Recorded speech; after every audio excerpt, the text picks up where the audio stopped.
motion, same way. One band, one sound, teamwork. Let's bounce. One book, same page. One motion, same way. One band, one sound, teamwork. Let's bounce. Squad, we came up together, we rise as one. Squad, 10 toes down to the job get done. Squad, no division, no fear, no doubt. Squad, if one win, then we all cash out.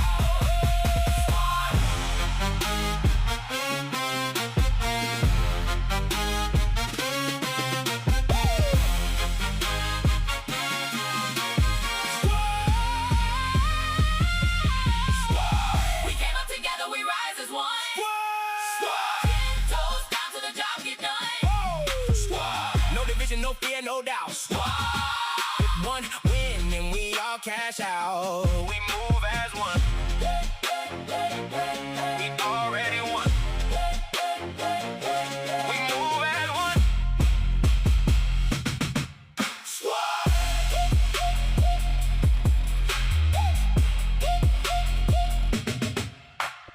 Life is a circle. It isn't always perfect, but it is powerful. Moving through moments that test us and transform us. Our one focus is to honor every part of that circle. From routine care to rare condition, this is the one place where compassion and innovation move in balance. Within this circle, we see the first breakthrough that bends fear toward hope. The first moment that says the end is the beginning. Each first creates echoes, second chances at what's next. Love regained, tomorrow reclaimed. At Emory Healthcare, we are driven by firsts, inspired by second chances, and determined to advance humanity through science, all to keep life's circle moving forward. One more?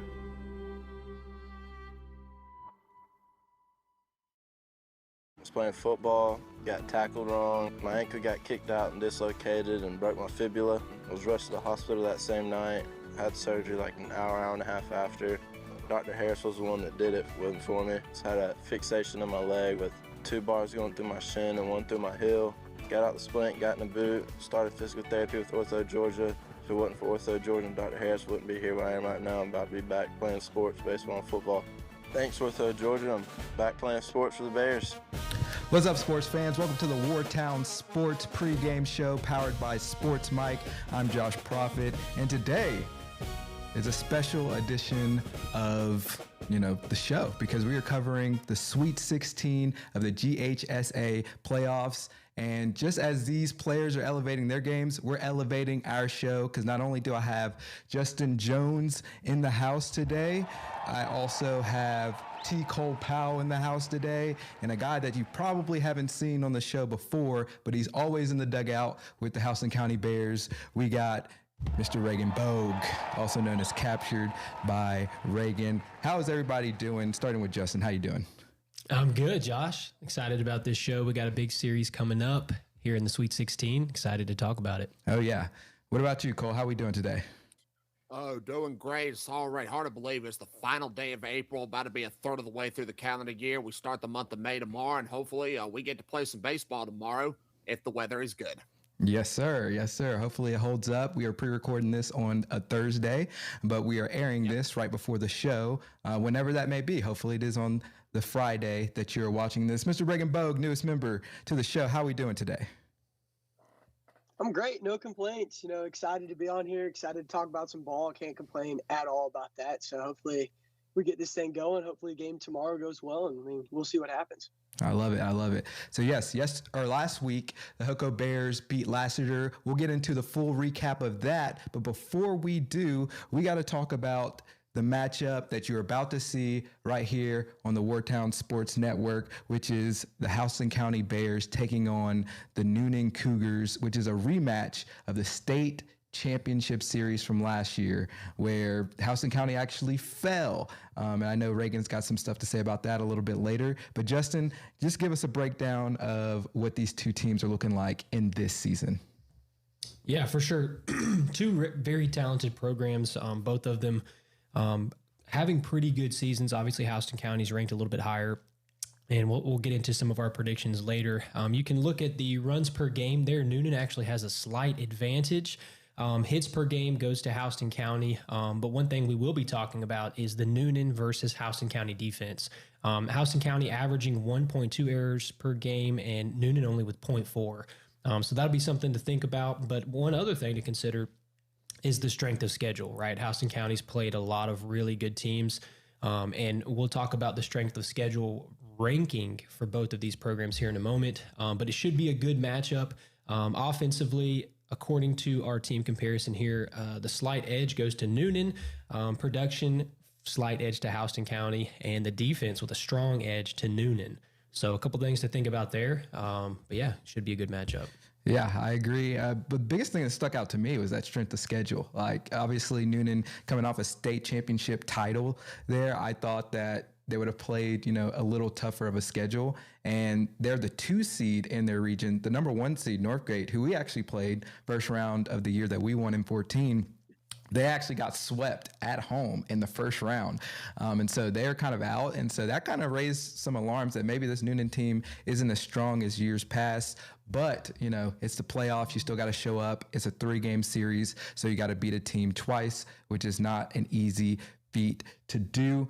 So now getting back into it, we're going to just do a full team breakdown of the Cougars. We got T. Cole Powell to bring you that.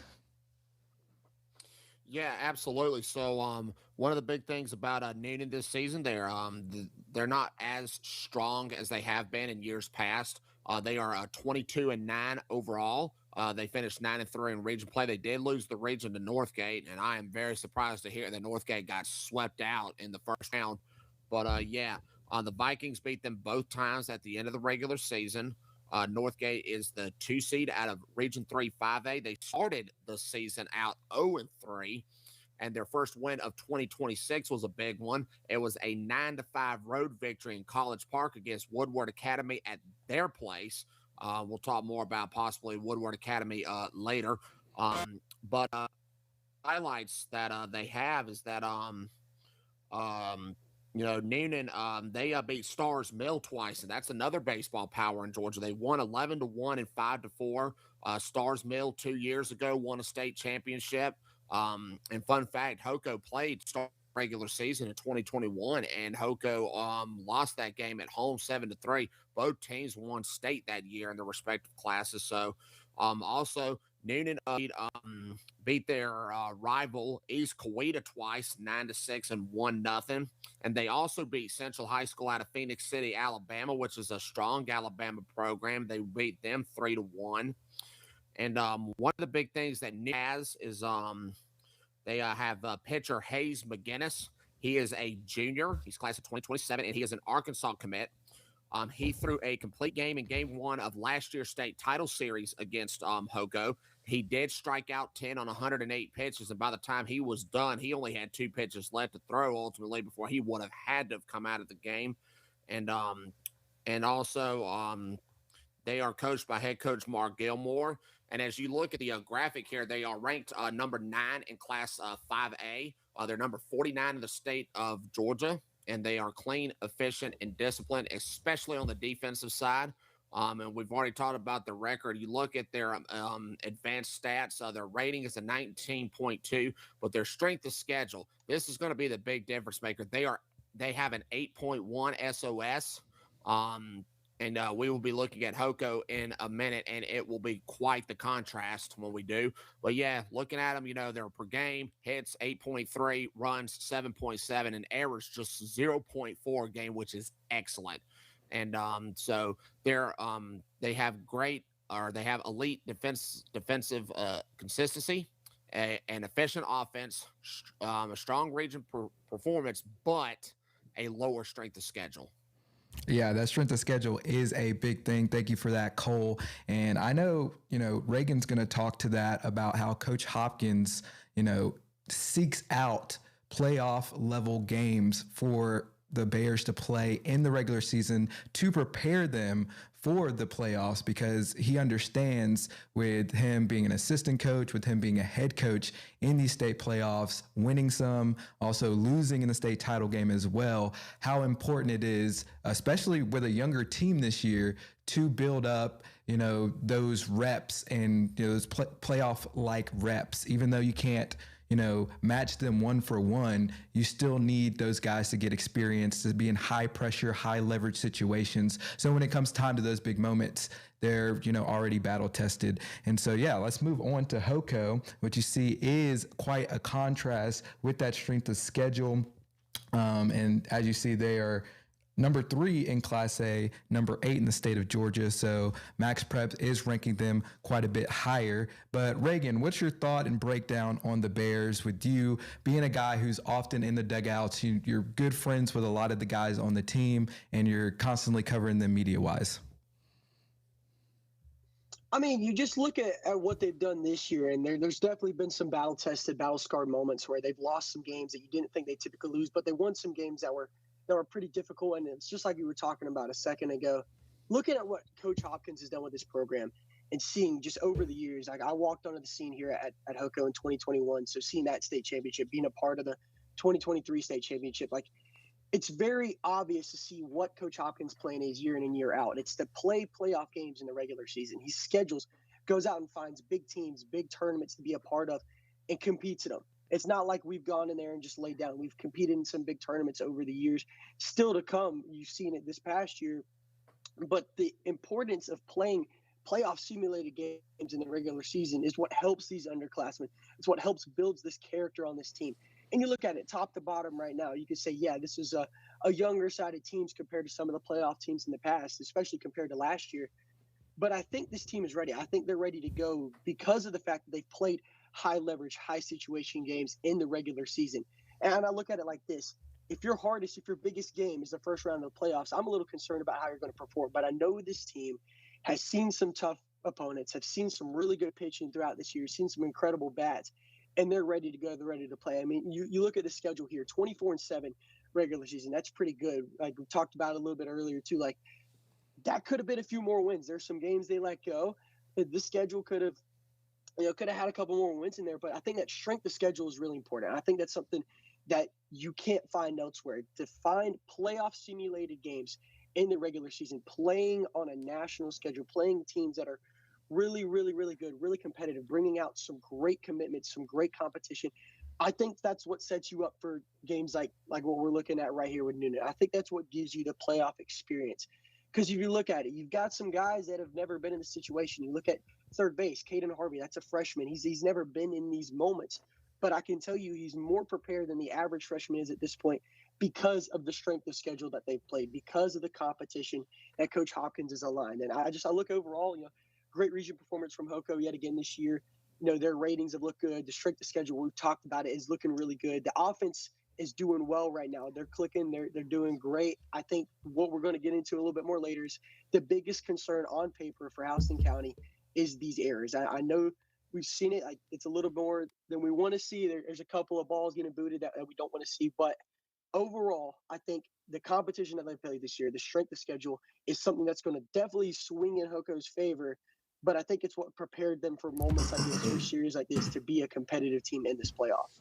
No, yeah, absolutely. I agree with that wholeheartedly. One of the big things for me, Reagan, was that Harlem, 2-game set where, Hoko went on the road, gave that game away late, but then had to come back when they were at home on senior night. And, Coach Justin and I talk about it all the time, where you don't necessarily want to lose games, but it's okay to lose, because sometimes when you win, you get this kind of false sense of like, oh, we're good, we got it, like we're just going to roll on to victory, we'll figure it out, But to go up against Harlem, which is another pretty solid team who you would think, okay, Hoko, they probably should just, take care of them rather easily, because they play in the same region as West Lawrence, and they're below West Lawrence. And we would say Hoko is, far greater than West Lawrence as far as baseball is concerned.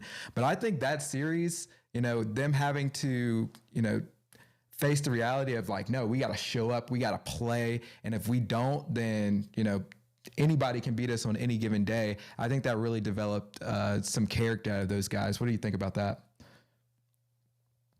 I mean, I think it was a great move schedule-wise to put Harlem on the schedule twice and to end that week with Jones County. So your final week of regular season was pretty good baseball. I mean, Harlem, yeah, you look at it on paper, say Hoko should win that by a margin, but they're a competitive baseball team. And the same thing with Jones County this year is they've had some guys. They've got some guys that have performed, and to close out your season, especially like on senior night, a lot of teams want to schedule just the crummiest team they can find to make sure senior night goes well. But for Hoko to go to Harlem and to lose a game they necessarily didn't want to lose, but to come home and to perform the way they did, to back it up on senior night, and then to go out and show out against Jones County to close the week. I mean, I think it was a really good move to play good competition, to set yourself up for success in the playoffs. It's giving you those playoff simulated at-bats, those playoff simulated moments in the regular season to get you that momentum, to get you on a high note rolling into the playoffs. I think it was a good move. I think it was a good part to schedule the way they did.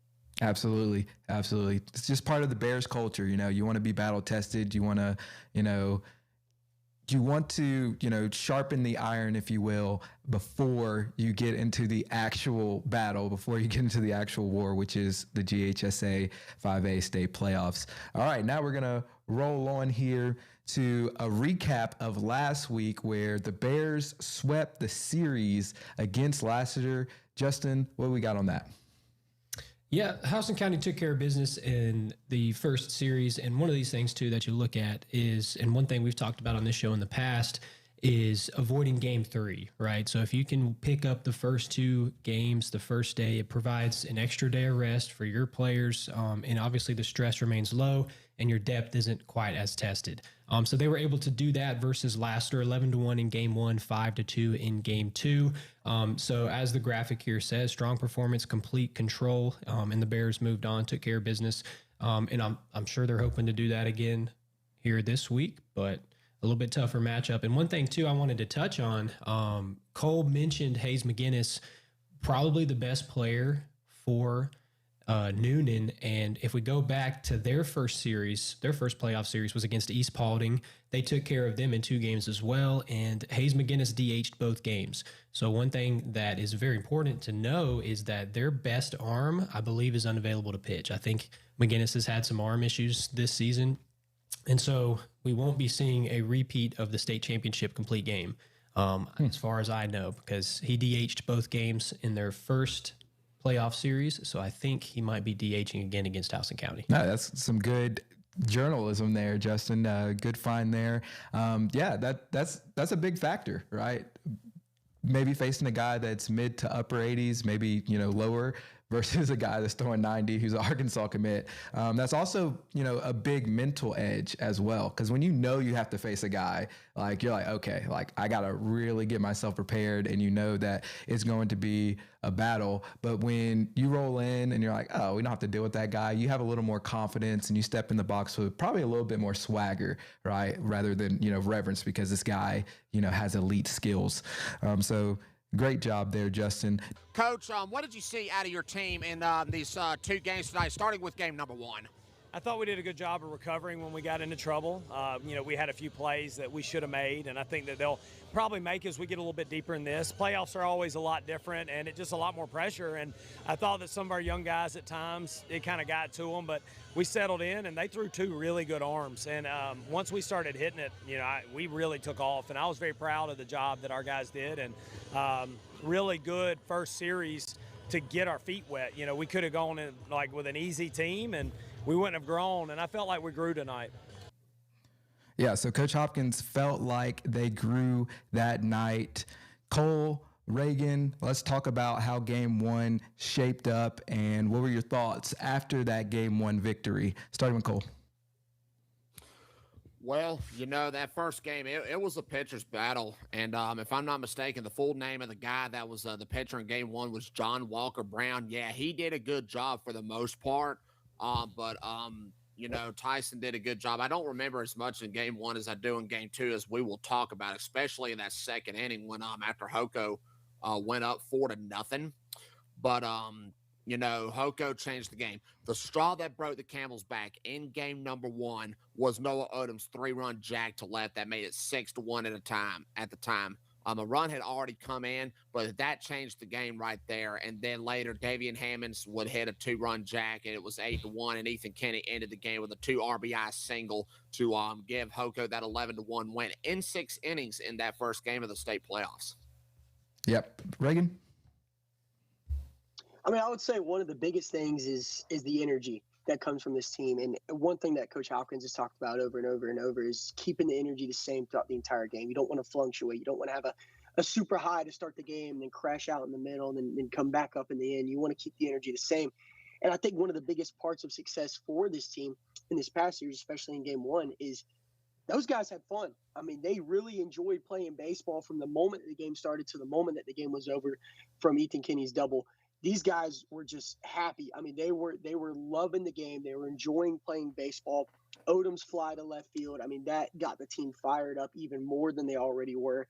Vibes were high. Energy was great. You're going to play good baseball when you're having fun. And from the get-go, these guys really enjoyed playing the game. They had a great time. Hammonds hitting his home run. Got smiles going everywhere on this team. So happy for them to see their energy go up. But the consistency of this team energy-wise is a crucial factor in their success. Absolutely, absolutely. So that was game 1. Game 2, we had huge performance from Ethan Kenny. So we're going to get into the highlights of that and also hear Coach Hopkins talk about Ethan as well as 2 of his teammates. Ethan Kenny goes full, but man, it got close. His pitch count was running out, but he was able to get the outs when he needed to. 107 pitches, and he goes complete. 10 Flint Energy's case and a no-doubter home run earlier. I mean, how big of a deal was it for Ethan to have that kind of experience tonight? Well, it's huge. Anytime you can avoid going to the bullpen and you've got a guy that's doing a good job like that, as they did. But, yeah, he did a good job of, we had a couple guys ready to through it. A lot of credit to Ethan. He pitched a great game, and I think he really located well. Gets the strikeouts, and that's what, just puts the ball in play, and we're gonna make good plays out there for him. So, I mean, to me, that's just all credit to Ethan Kenny. I mean, that's huge. That saves pitching. It saves, I'd say, everything. That's just so big for him to come and throw a complete game. And, we just got to save arms coming in playoffs because, anything could happen. Really, it's all about conviction. And when I was given, they weren't hit too hard. I mean, we had a couple bleed here and there, but really, I believed in myself, believed in my pitches, believed in my defense, and just got the job done. Yeah, so just absolute dog of a performance there. 10 Ks, big fly. That's always crucial for anybody to go 7 innings in a playoff game. But it's the fact that he did it with command, that he did it with style, that he did it with swagger. He went out there and he threw strikes. He competed, he threw stuff in the zone. If you're going to be successful as a pitcher in these playoffs, you've got to locate. You've got to keep the ball in the zone. And, yeah, you're going to give up hits every so often when you're throwing in the strike zone. But I'll tell you one thing, if I'm Noah Odom out there in center field, I'd much rather go make a play on the ball than watch walks the whole time. So Kenny competing over and over and over, at bat after at bat, is what brought success for this team. He did a heck of a job. You can't look past it, especially when you're looking at Newnan, looking at this game, looking at the scouting report, seeing that they had the game 2 guy go 7 innings. That's going to be key to look at. I mean, I asked Kenny after the game, I said, man, you pitched an entire game, you hit a home run out to left field. Like what's going on? All he could do was smile. All he could do was smile because he's having fun. He's enjoying the game of baseball. And like I said earlier, that's what's bringing success to this team. They're enjoying playing this game. They're playing it for each other. It's not for themselves. This isn't a selfish team whatsoever. Ethan Kenny by no means is a selfish person. So seeing him come out there, compete, have the trust in his defense and the team behind him is it's what's going to bring you success. And I look forward to seeing it happen again this week. I love it. That's beautiful. All right, rolling on. That's the end of last series. Now on to this series. What will it take for Hoko to win this series against Newnan? And before we get into that, we have a video where a couple of the guys, Coach Hopkins included, were talking about this rematch where T. Cole interviewed them last week. Understanding this isn't the state championship. This isn't the same teams. Everything's different, but we have a new goal. Somebody's going to be the new state champion this year, and after next week, if you don't take care of business, it's not going to be you. So we've got to make sure that we lock in and understand that we've got to execute. Newnan, we know what happened last year in state, so we're just going to come back with a lot of fight. Like I said, energy. We got to come locked in at practice and just do what we do and play a good game. Obviously, we got to lock in practice. Work on some defensive stuff for sure. Just keep doing what we're doing every weekend, and I think that the wins will come to us. So just keep doing what we're doing for sure. Well, the big. Yep. So they just got to keep doing what they're doing. One of the things that you heard, Odom say was like, hey, we got to work on some defensive stuff for sure, which raises this question. Is Hoko's defense a concern? Justin, what do you have on that? Yeah, we mentioned it earlier in the show, how Newnan does have the edge defensively. Houston County, if they swing the bats and if they throw well, that might be enough, right? But if they're not quite locked in offensively, or maybe Newnan's pitcher's locked in for the day, we're going to need to play defense, right? So Houston County does need to play good defense. They have a few guys that have made some errors this season. Peyton Noss, Isaiah Gallison, Caden Harvey, 3 guys who have played a lot of infield for the Bears. Both of them, or all 3 of those guys, have 7 or more errors. So that's something to keep an eye on. I know they can do it this week. I'm sure they're going to be taking plenty of ground balls, getting ready. But yeah, they're going to need to do, like you guys have said, what they've already done, but also play some clean defense, because I'm sure the Newnan team is going to be bringing some energy as well. Absolutely. Another thing is Newnan, maybe the strength of schedule factors into it, but they don't make errors at all, like less than half an error per game, which means they're going multiple games, stacking games without committing errors, which is great, especially if they got, one of their really good arms going to be out, then you got to make plays behind your guys, because the reality is the ball is probably going to be put in play a lot more. And so Coach Hopkins had some stuff to say about their defense and about the reads, and then we're going to get T. Cole and Bogue's thoughts on what Hoko can do to ensure that defense isn't a factor. One thing is, we play on a natural surface right now, so our surface changes just like anything, and it's playing different than it's played all year, and I think the hops are a little different, and it's bouncing different, it's faster, and I thought that we made some reads that we shouldn't have, that we haven't been making, and but I thought that, like you said, I thought that we made the plays we needed to make when we needed to make them, and that's what teams do in the playoffs if they're going to win. Yep, so that's what you just got to make the plays when, in the big moments, right? Ultimately, no matter how many errors you commit over the course of the season, over the course of a game, when it's crunch time, game's on the line, you got to be able to make that play. Cole, what have you seen out of this defense, and do you see any concern moving forward? Well, Hoko's defense can be a little spotty at times, especially in the infield. They've had it happen earlier in the season, and I've seen games where they are locked in. But one of the big things is you have to execute, and you got to read it right, and you got to feel it, and you got to make the right decision. It's not easy. It's always split second when that ball comes out, especially if it's a grounders and it's in the fielder's choice. Now, do I think Hoko's defense is a concern? I think it is a little bit of a concern. I don't think it's that high of a concern. I think it is there, but I don't think it's as high as it can be. But one of the big keys in how you do the rest of the way, you cannot be making errors at all. So you cannot commit errors, especially when you're playing against better competition. And as we will see this weekend, you have to execute and finish it off. So I look for Hoko's defense to be better next this upcoming series, but also in kind of their defense a little bit. Lassiter was putting the ball into play where, let's say, Isaiah Gallison and or Caden Harvey were going to have to make some difficult throws. That would have been a difficult out where the ball was placed. So Lassiter was putting it in some good spots. But overall, I do think there is some concern. I don't think there is a lot of concern with Hoko's defense. But if Hoko's defense can lock in, they're going to be in good shape. Yeah, I would agree with you, Cole. I think it just takes some focus, and these guys, they want to get after it. Nobody's out there just trying to commit errors. And I know Coach Hopkins does a really good job of emphasizing defense, emphasizes the importance of playing clean ball, which I know Reagan, you can speak to a lot as well. So what do you think on this matter? If you're anywhere near the dugout, you hear Coach Hopkins over and over and over say, expect the baseball. And I've heard this for years. And if you're out there, scared of the ball coming to you, there's a good chance it's going to find you and it's going to expose you. But if you're a player who's out there doing what Hop says and expecting the baseball, chances are you're going to make a decent play. And I'm going to take the words of the guys that are on this team. I'm going to take what Odom said, what Kenny said. They're trusting each other. Kenny's up there pitching, expecting his defense to make a play, and they've made the plays when they need it the most. Odom's out there saying, hit it to me because I'll make the play for you. So I'm going to take the words of what the guys say because they're there the most. They're there at practice. They're there putting the reps in and doing everything. If they have confidence in themselves to play defense, why would I not?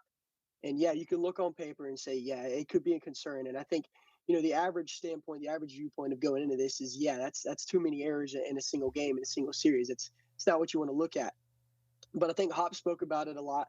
I think he said it really well. They make plays when they need to. And it's like what we've said over and over. We've echoed it a lot here.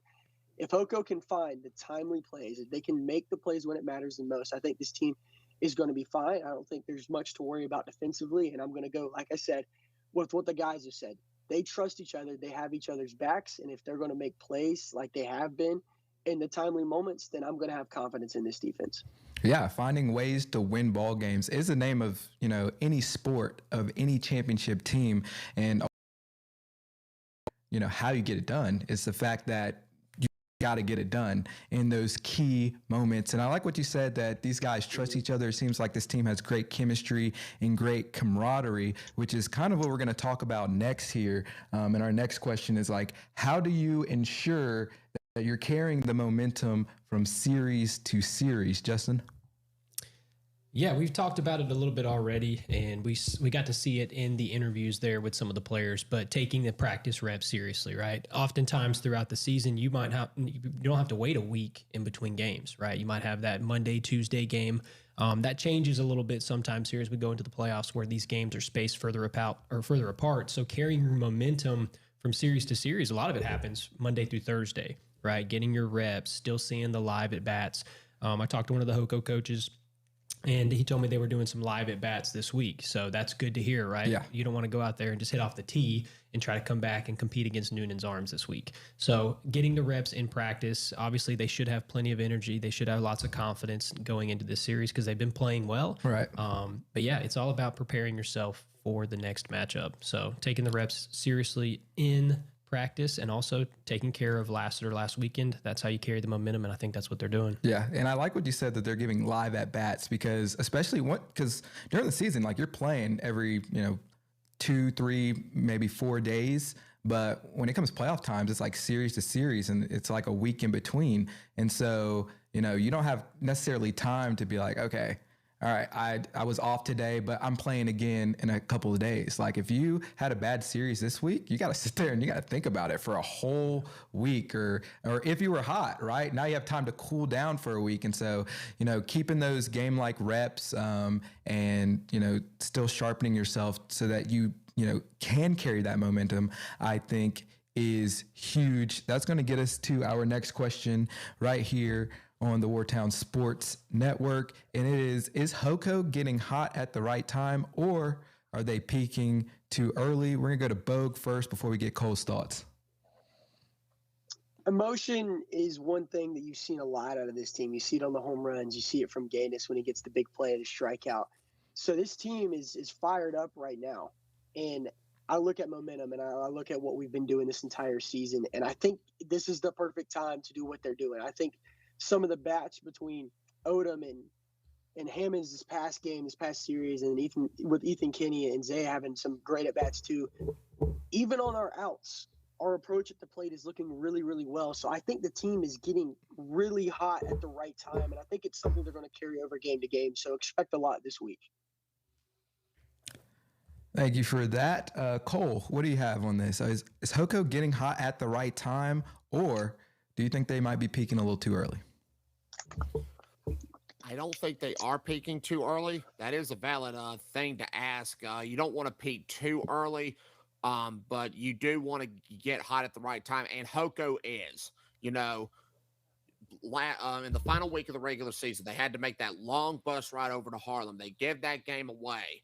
And then you have the first game of the and then the next game against Harlem. Hoko got down 4-0, and they ultimately came back and won 5-4. And then they took care of business against Jones County. where Isaiah Gallison had one of his best offensive performances in a single game this year with 4 RBIs and a jack. I think Hoko is getting hot at the right time, and I do not believe they are peaking too early. They just have to continue to keep the consistency and play error-free baseball and pitch well. I think Coco is looking really good, and this team is poised to continue to make a potential another deep run in the state playoffs this year. No, yeah, I would definitely agree. I know early as I've watched their progression, again, mentioning that they're a super young team, they've, earlier they looked like babies. They look like, hey, they got all the talent in the world, but they were, making, rookie mistakes, freshman mistakes, underclassmen mistakes. That last series against Lassiter, just like Coach Hopkins says, it felt like they grew up a little bit. And so it feels like they're starting to get hot at the right time. And so now that's going to go to our prophetic picks. So my last name's Prophet. So, just a ode to that, I guess. But I have a pick. Cole has a pick. My pick is Caden Harvey. And it's Caden Harvey. Didn't have necessarily the greatest series last weekend. Went 1 for 5, but did score 2 runs, had 2 RBIs, and was on base a lot. But it was mainly because that first game, he set the absolute tone, right? He was down, I believe it was 0-2 count, and then made the pitcher throw 9 pitches, right? Ultimately, he flew out, but it's that type of, at bat that you have to have, especially when you're facing good arms, for him to start off the game like that, where, their ace pitcher has 9 pitches on his arm already, I think was huge. He got to see every pitch that he threw. He was signaling it back to the dugout. And so that's why Caden Harvey, I think he's going to be, a prophetic pick as far as, being a real spark plug for this Bears offense as they, try to continue on to the Elite 8. Cole, what do you have? I know you have Isaiah Gallison as your pick. Why did you choose him? Well, one of the reasons why I chose Isaiah Gallison, as I was out and about when I made the pick to you over the phone on Tuesday, Isaiah Gallison, I thought he was going to have a lot of RBIs this year, like maybe 40, 50 plus, and I don't think he is at that. This season, he's had some struggles at times. It hasn't been easy, and maybe a lot of the pitchers that he's seen have maybe not thrown their best stuff at him, necessarily speaking. But I think Isaiah Gallison, he's going to have to be needed as we go deeper into the playoffs, because he is really their strongest offensive weapon. He's committed to Georgia Tech. Yes, it is possible that he can get drafted by the majors, but I think this weekend, I think Isaiah Gallison is going to drive in more than 1 RBI, and it's also going to dictate if the team even wants to pitch to him at all, because I think at least one time in the Lassiter series last week, he was intentionally walked. So that's going to be a key. But Isaiah Gallison, if he gets into the batter's box, he is a tough out to get, and you got to watch out because he is really strong. Yeah, it seems like teams definitely pitch to him very cautiously. As you see on the graphic, he walked 4 times, was intentionally walked once. But you've seen this throughout the whole entirety of the season, where teams are kind of picking around, and sometimes he just, gets a little too eager because he wants to be the guy. Like, you can see it in his eyes. You can see it the way he carries himself. Like, he wants to be that guy. He just, isn't getting, he's getting pitched to a lot more cautiously this year because of all the success that he had last year. Justin, what do you have to say on that? Yeah, so that's a great point. Isaiah, going into this Georgia Tech commit, he's the dude. He's been in the 3-hole. If I had a pick, I didn't get a pick, which is fine. But if I were to have a pick, I'm talking about Ethan Kinney and Noah Odom. Okay. Right? Those are the 2 guys we saw in the Lassiter series step up in a big way.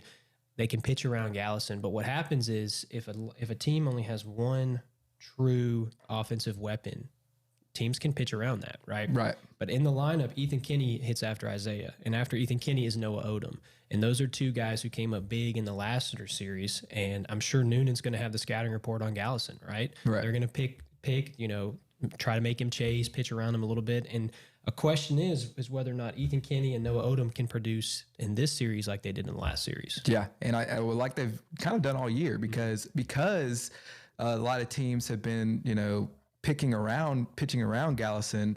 Those guys have been able to step up. Ethan Kenny's hit, some big home runs. Noah Odom's had a lot of big hits as well throughout the season. And, that's because they're getting more opportunities, because you put a guy on base and Gallison's, he's a speedster. He runs like 6'5".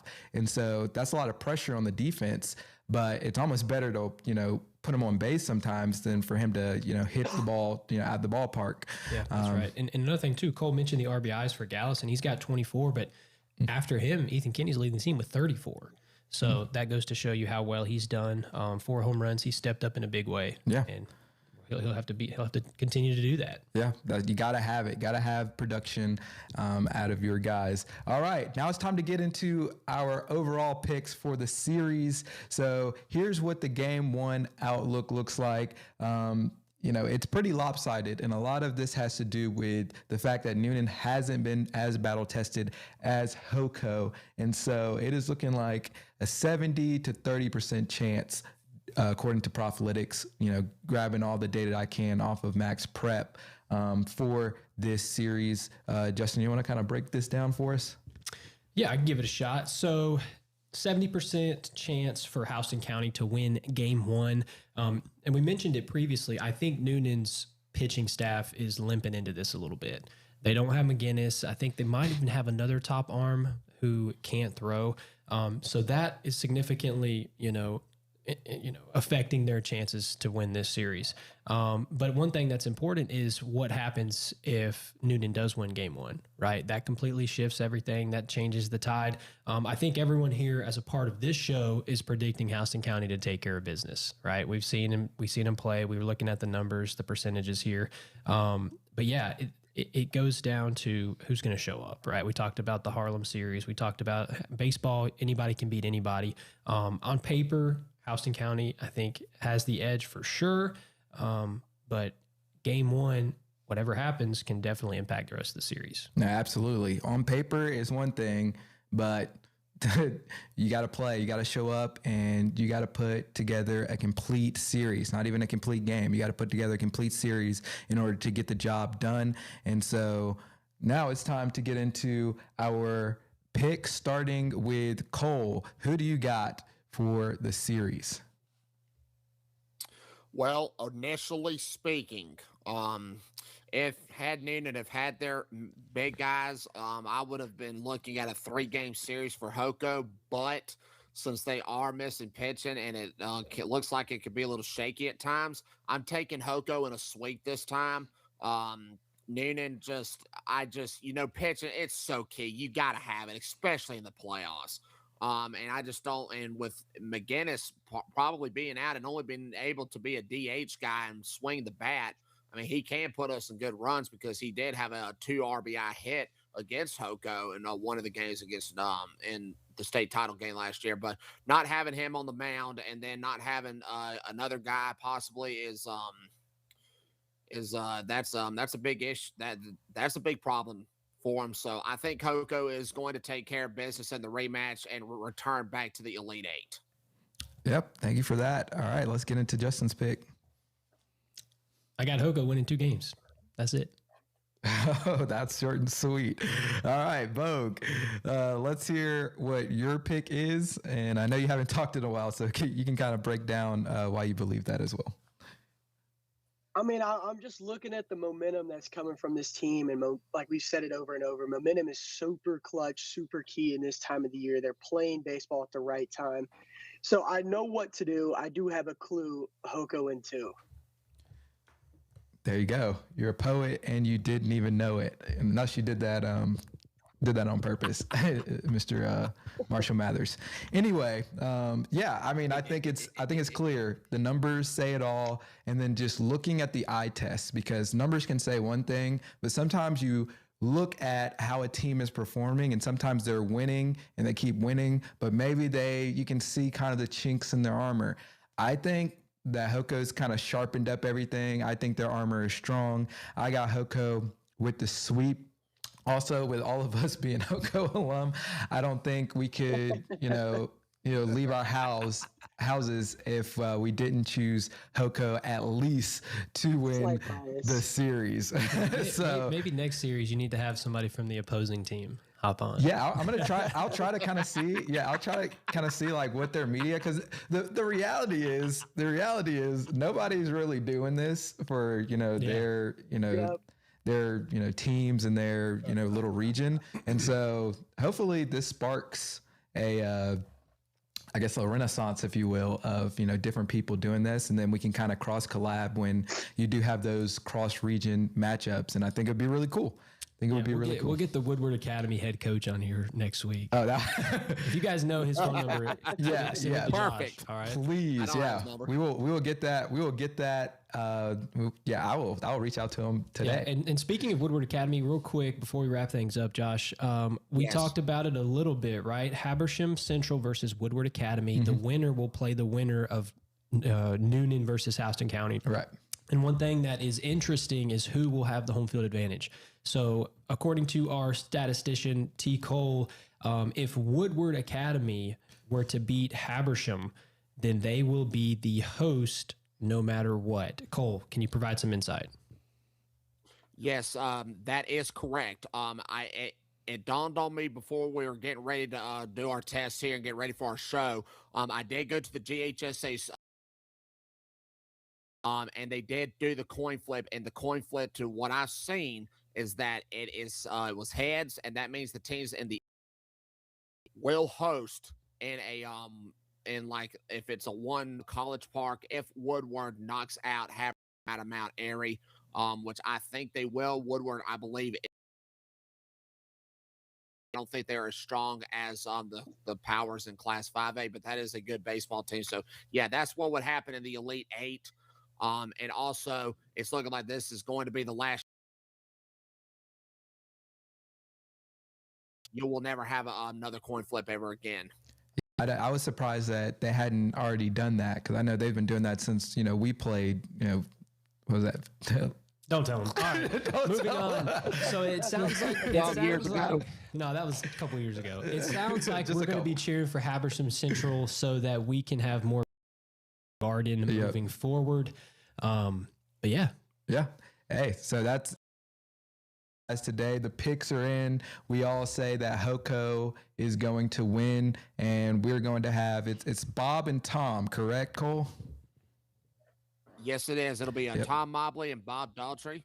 Bob, a former GHSA umpire himself. We brought him in a few years ago. He is a guy. He's also your main softball guy for our broadcast and when we do some softball games. But yeah, Tom Mobley and Bob Daughtry will have the call on our Sports Mic app, and we will also get a chance to watch and listen to them with video this weekend, or if weather is just not suitable and we have to play early next week. Hopefully we don't, but it is possible. But yes, please tune in, guys, if you can't make it out to the ball game. We're looking forward to a great class championship rematch in the Sweet 16, and it's going to be a good time as we get into the month of May. And hey, a trip to the Elite Eight is on the line. Yep, a trip to the Elite Eight is on the line. Thank you. This has been the Wartown Sports Network pregame show powered by Sports Mike. And stay tuned, because we have the live game coming up just around the corner. If we win, who rich? One book, same page, one ocean, same way, one band, one sound, teamwork, let's bounce. One book, same page, one ocean, same way, one band, one sound, teamwork, let's bounce. Squad.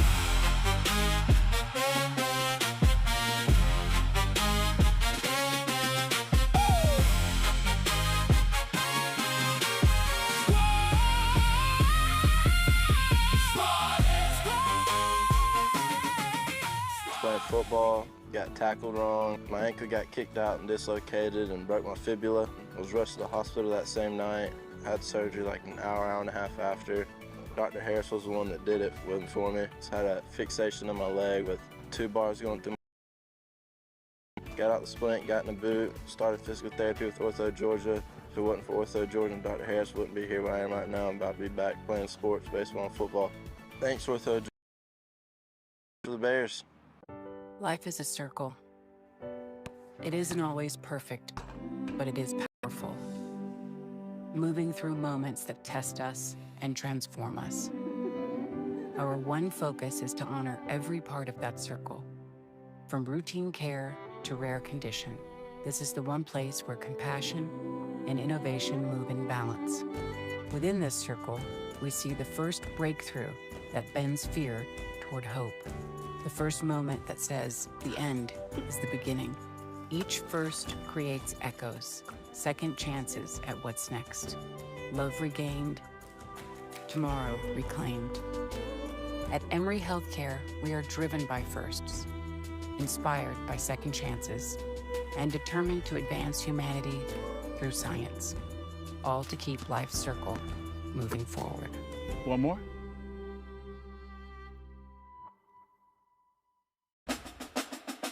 Yeah. You hear that? That's pressure. We ready. We ready for. Yeah, yeah. We ready. We ready for war. We ready for. We ready for war. We ready for war.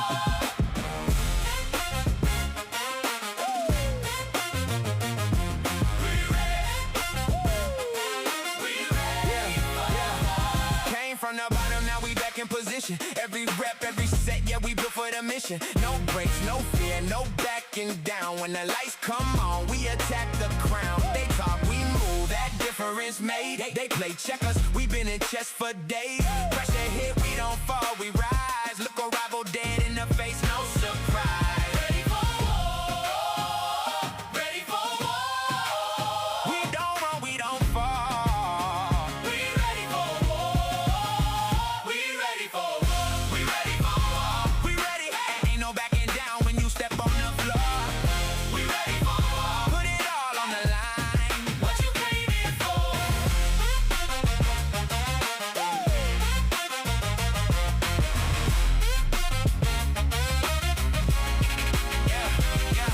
Every hit, every play, every yard we take. Every inch gotta earn, nothing giving no breaks. They doubt, we prove, that's all we know. Turn a spark to a flame, let the whole thing blow. Crowd out, heart pound, feel it in your chest. It's the moment right here, yeah, we built for this test. No luck, just grind, just sweat, just scars. If you want it, come get it. It's ours.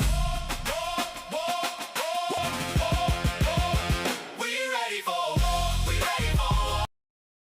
No backing down when you step on the floor. We ready for. Ain't what you came here for. We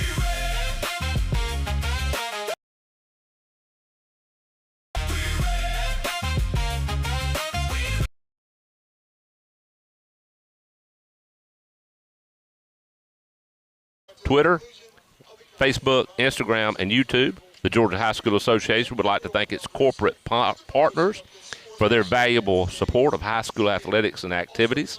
Alpha Insurance, Georgia Raid, Mizuno, Atlanta Braves, the Red Hot Atlanta Braves, Subway, Sport Medicine South, Atlanta Track Club, NFHS Network, Regions Bank, Max Preps, GoFan, and Georgia Public Broadcasting. And let's get a couple of wins and let's advance to the third round. Coach, I hear you, and I am thankful and just honored to be here with you today. I've been looking forward to this. Watched last week from the dugout, from the. Happy to be a part of the broadcast team today, and quite a day it is. The match Newnan and Hoco. Hoco, #1 seed out of Region 2, and they are 24-7 overall. Newnan is 3. They finished second behind Northgate. 9. These teams have met twice before, only 2 times. I looked up the history. Ooh-wee, and not a good outcome for the Bears. Exactly, yeah. between these same two teams. And the first game was competitive, very, very close, 3-2 ball game. Newnan won that one, and then the wheels fell off for Hoco in game 2. Bears ran out of pitching. Yeah. Looking forward to today's game. The are at the plate now, exchanging the lineup cards, going over the ground rules, things like that. You want to tell us about the weather report today? Absolutely. Again, the rain chances increased a little bit early. At 3, first pitch, 71 degrees, 45% chance of rain goes to 62%, and then it stays in the 40s. Rain at 8. Temperatures by 8 o'clock will drop to 64 degrees.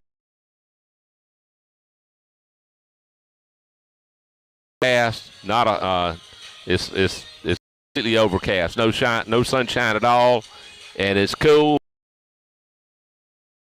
Exactly right. Yeah, you nailed it. The what wind there is going to be blowing out. I'm looking at the flag out in center field, and it is literally blowing from the dead out of the long. The starting lineups today for the visiting hitter. Number 1 is Hayes McGinnis, the third baseman.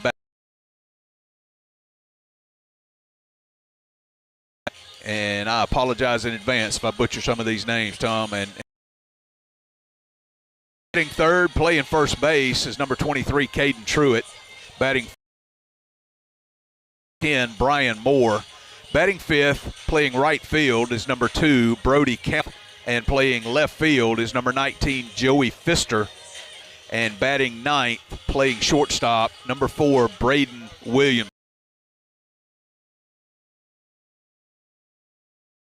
Clark, number 5. For Hoco, straighten out my book. Gotcha. For Hoco, leading off will be number 6, playing third base, the freshman Caden Harvey. Batting third, playing shortstop, number 28, Isaiah Gallison.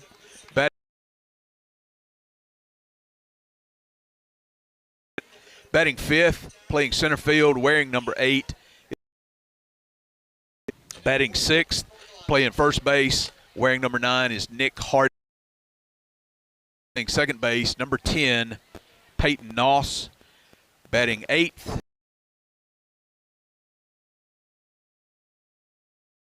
and pitching is. All right, the Bears are praying, and both teams are getting ready for the starting powers around home plate. We're going to go ahead and get a break.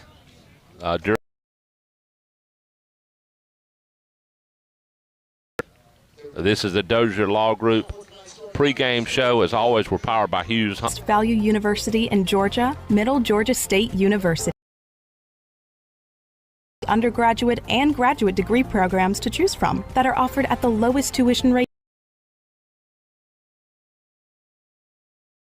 Our degrees can lead to careers in in-demand fields such as business,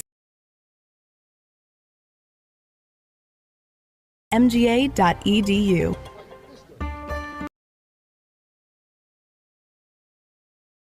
As your Touchstone Energy Cooperative, it's not just our way of doing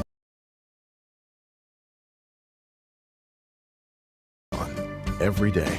And as a Touchstone Energy Cooperative member, Flint is serving your community since 1937. This is the Sports Mike Broadcast Network. The National Exterminating Team of Registered Technicians is a team that you needs. With over 13,000 satisfied customers, they are friendly. Pest control is their only business. Call today at 4710. National Exterminating is proud to support all Houston County teams, and good luck this season. Technical College System of Georgia. As a CDL driver and instructor, I spend my days in big trucks, on the road, listening to the radio. CGTC is here for you. We have big-time programs in nursing, aviation, CGTC is your college for big plans, big careers. want to be, right here with CGTC. Broadcast Network. What does your smile journey look like? At Spillers Orthodontics, our experienced doctors and staff can help you understand your options. Whether it's Invisalign or traditional braces, they will guide you to your perfect smile. Dr. Don Spillers, Dr. Trey Spillers, and Dr. Adam Gordon have a combined 44 years of experience offering high-quality orthodontic treatments. Visit our offices in Warner Robins and Macon or online at drspillers.com to begin your journey to that radiant smile. Spillers Orthodontics, where great smiles begin. When you're injured in an accident, it's easy to feel like you're alone, but you're not. The Dozier Law Firm will fight for you. The Dozier Law Firm are experienced personal injury attorneys, and we serve clients throughout Georgia. If you or a loved one is the victim of medical malpractice, an auto accident, or other severe trauma, call us for a free consultation. You don't pay unless we win. The Dozier Law Firm, 478-742-8441, or visit us online at dozierlaw.com. Dozier Law. When you need help, we will be there. You're listening to the Sports Mike Broadcast Network.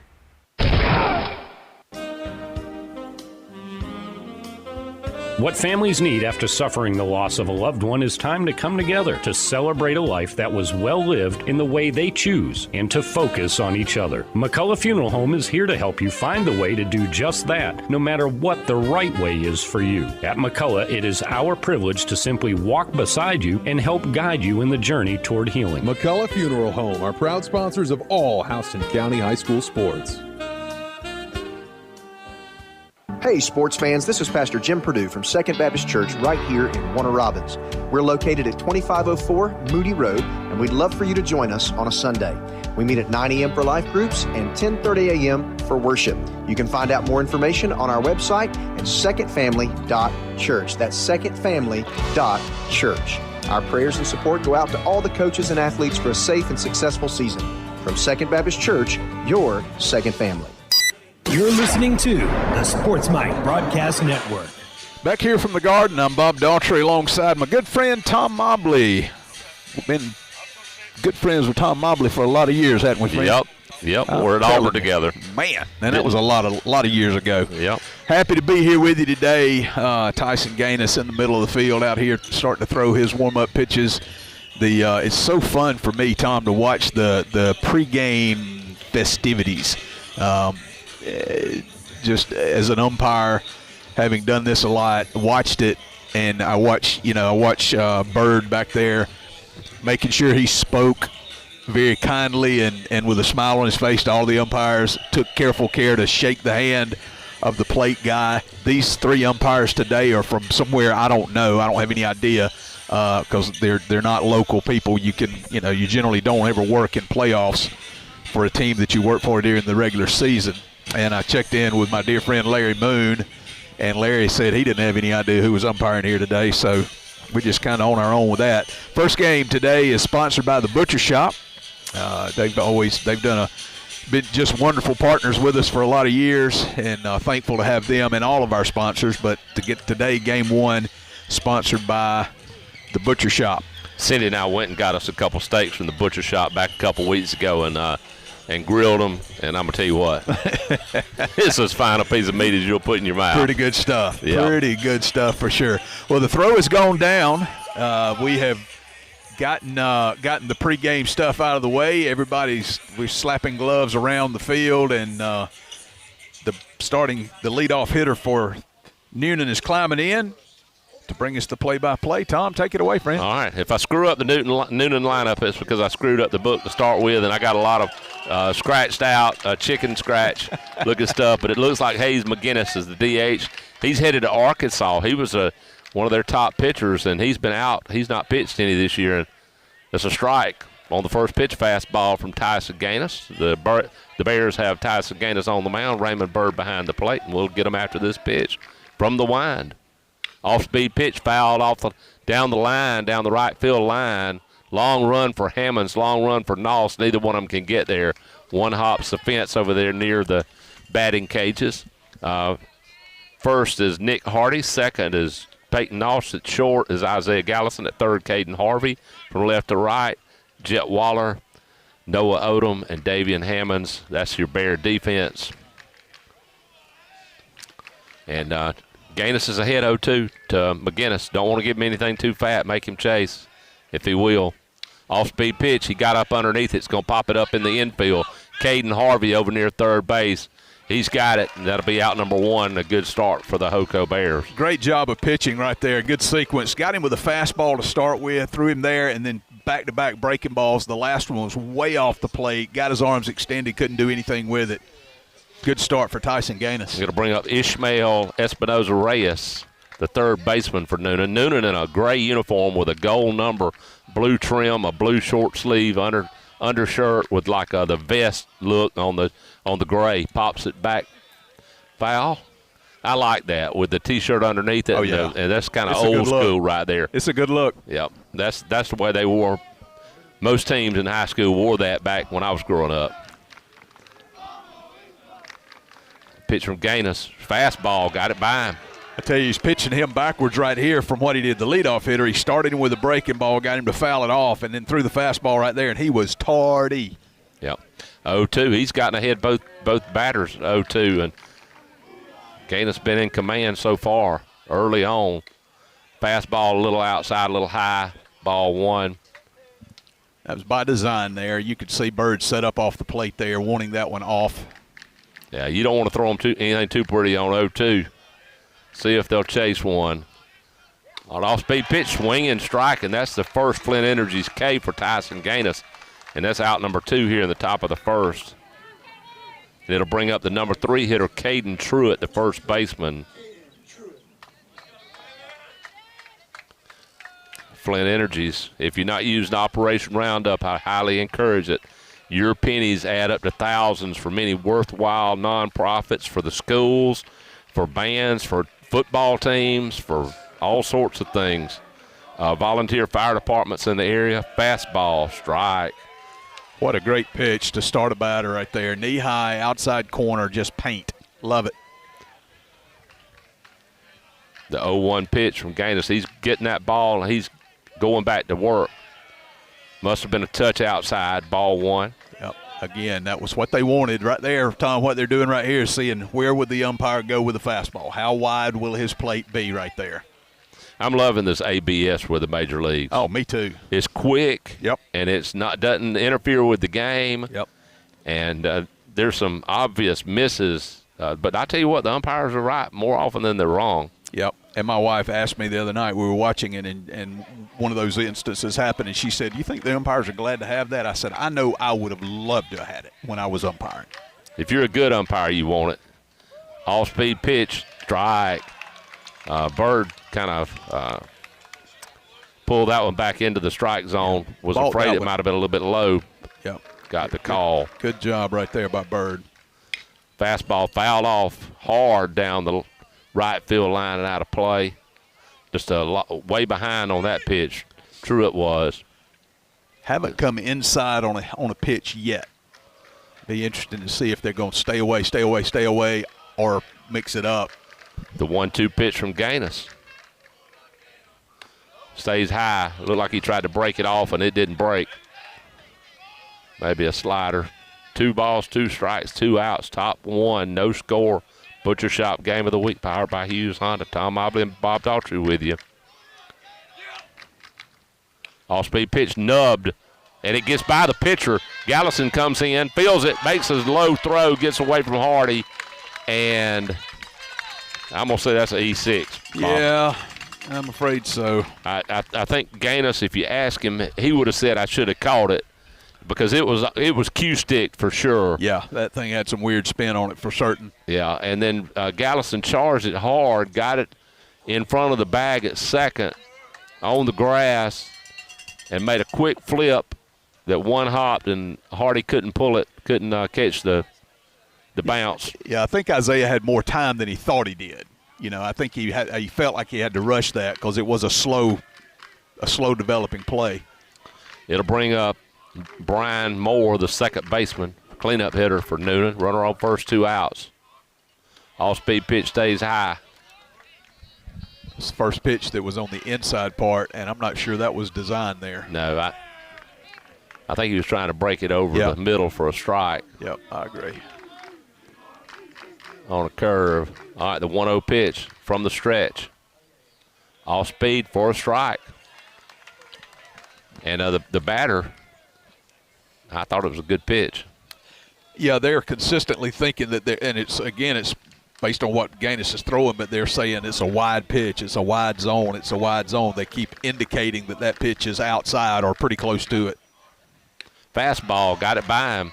Pure gas right there, buddy. Yep.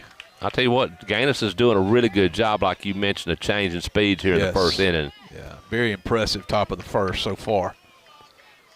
Should be out of the inning already. Yes. He's using the fastball to set up the breaking ball. He's using the breaking ball to set up the fastball.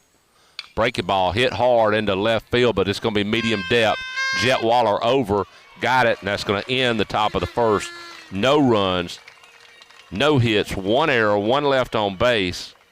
At the end of a half inning, we're at no score. This is the Butcher Shop Game of the Week in the Ortho Georgia Playoffs on the Sports Mike Network, powered by Hughes Honda.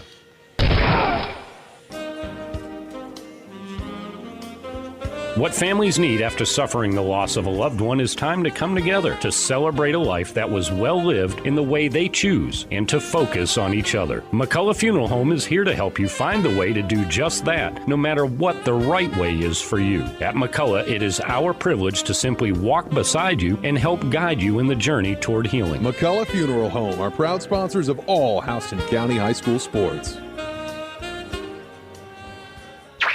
You're listening to the Sports Mike Broadcast Network. Precision Collision Center, located next to the Dairy Queen on Highway 49 in Byron, Georgia. Offering collision repairs, frame and unit body repairs, wheel alignments, computerized color matching, and more. Family owned and operated. Serving all of Central Georgia.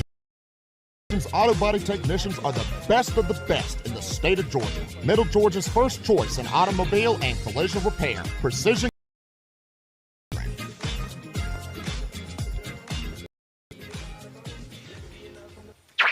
You're listening to the Sports Mike Broadcast Network. Bob Daughtry, Tom Mobley back with you at the Garden, home of Houston County High School out here off of Highway 96, where the Bears are hosting Newnan. Good top of the first inning for Tyson Gaines, Tom. He does an excellent job. He one man reached by error, but Gaines very much in control there in the top of the first. Leading off for the Bears will be Caden Harvey, followed by Raymond Bird and Isaiah Gallison. DJ Clark in the center of the infield for Newnan. Big, good-looking right-hander, probably 6'1", 190 pounds, something like that. I mean, he's a good-looking, full-grown young man. Yeah, and he's, by the reports we got, he's their number 3 starter. And because, McGinnis is their number 1, like you said, an Arkansas signee. And not sure who number 2 was, but he's not pitching either. So not sure what we got going on. There's a lot of conversation between Coach Hopkins and the umpires. Now the umpires are getting together talking with the Newnan head coach. And I'm not sure what unless it's a weather issue. Maybe. Oh, shut down the air horns. That's what it is. There's air horns in the bleachers, and that's not allowed. You cannot have the air horns. That's what that was all about. No artificial noise maker. That's the word right there, and they're going to enforce it today, apparently. You never know when they will and when they won't, but they are today. I guess it's if the opposing coach complains. Generally, that's the case, yeah. Take it away, friend. All right, DJ Clark from the stretch. Caden Harvey leading off for the Bears, the 9th grade third baseman. First pitch in the dirt, ball 1. These guys, according to Coach Hopkins, and I can't tell you specifically about Clark, but he said a lot of young guys coming on the mound, really learning how to pitch, and they've 1 and 2 have been out for a month or 2, so it's not like this is their first rodeo. Swinging strike 1, they swept big time. They whoever they played in the first round, they beat them and ruled them. Looked like looking at the scores, right, and held them to like 2 runs over 2 games. All right, pitches in the dirt. Count goes 2-1 to the Bear leadoff hitter. Yeah, it's a 2-1 count, but he's thrown 3 balls. He just, Caden swung at ball 1. He swung at a ball to make it his first strike, on the second pitch of the at-bat. All right, Clark from the stretch. Fastball almost hit Caden Harvey. And I'll tell you what, this day and time, when I was growing up, I dodged getting hit. These jokers want to stay in there and twist a little bit and take it off the back and take the base. It was all about me when I played. Cripple pitch here. 3-1. Fastball at the knees. Good pitch. Strike 2. Count goes full. But a good take from Harvey right there. That pitch was low and an inner third, and it would have been a hard one to get your barrel on if you're not looking for that pitch. All right. Here's the full count pitch from Clark. Breaking ball, low and inside, but Harvey could not lay off, and that is Mr. Clark's first Flint Energy's K on a swinging strike 3. Good pitch. Yeah, wicked breaking ball right there. Not in the zone, but got the swing and miss. It'll bring up Raymond Bird, the Bear senior catcher. Had a chance to talk to Bird a little bit in the pregame as I walked by the bullpen over there as he was getting the pitcher ready. Fastball low, ball 1. He and I are both big Leonard Skinner fans. And, I'm a fan of Skinner. Yeah. He'll have On the Hunt for one of his walk-up songs before the night's over with. Pitch is low, 2-0. I tell you, the Newnan pitcher's thrown about 1 strike out of about 6 or 7 pitches. Yeah, that's right. That was his 7th pitch, and he's thrown 1 that would have been a called strike. Right. And it was a called strike on a 3-1 count. Working quickly from the stretch. Fastball. There's another strike at the belt right there. 2-1. He can't live there, though, Tom. That'll get you hurt. That was outer third, belt high. Kind of took a little bit off, too, I think, on that fastball. Clark trying to get his feet underneath him. Fastball, that's a better pitch right there. Put a little bit more zip on it. Got it on the inner half. Yeah. 2-2. I think just crossed up Bird a little bit there. Came, like you said, inner third of the plate, and he just wasn't ready for that. He's got a good fastball. The 2-2 pitch from Clark. Fastball fouled it straight back. We'll do it again. Good job by Bird right there. I mean, he may be just looking heat right there. I don't know, but I was looking breaking ball, and if they'd have thrown me that fastball, I'd have been 2 days late on it. But good job by Bird. Bird digs in. Breaking ball, chopped foul, wide of third. Wide of Coach Hopkins. We'll do the 2-2 again. At least running up some pitches on DJ Clark. Don't know how deep the Newnan bullpen is, but if you're missing 1 and 2, it's going to hurt your depth. It's got to. Some. There's no way around it. Pitch is outside. Count goes full to the Bear catcher. I think they wanted it on the edge, but that one's a little further off than they anticipated right there. Clark getting a sign from Davis. Davis getting a sign from the coach.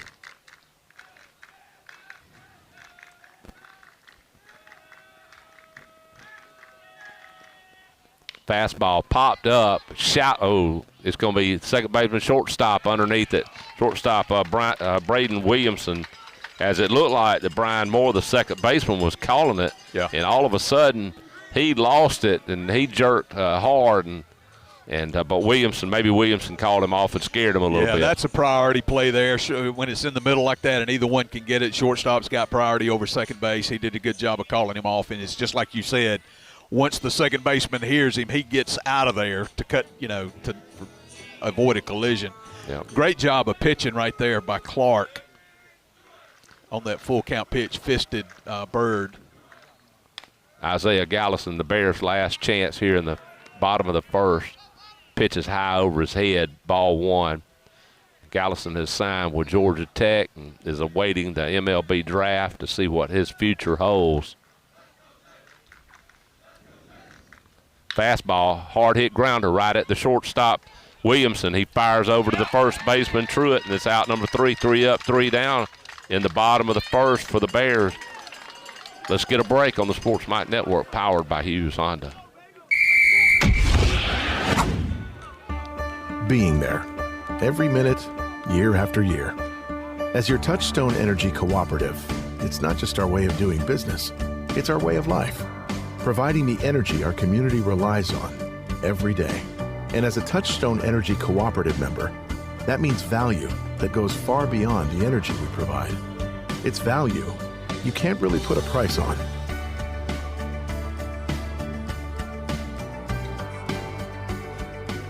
Flint Energies, serving your community since 1937.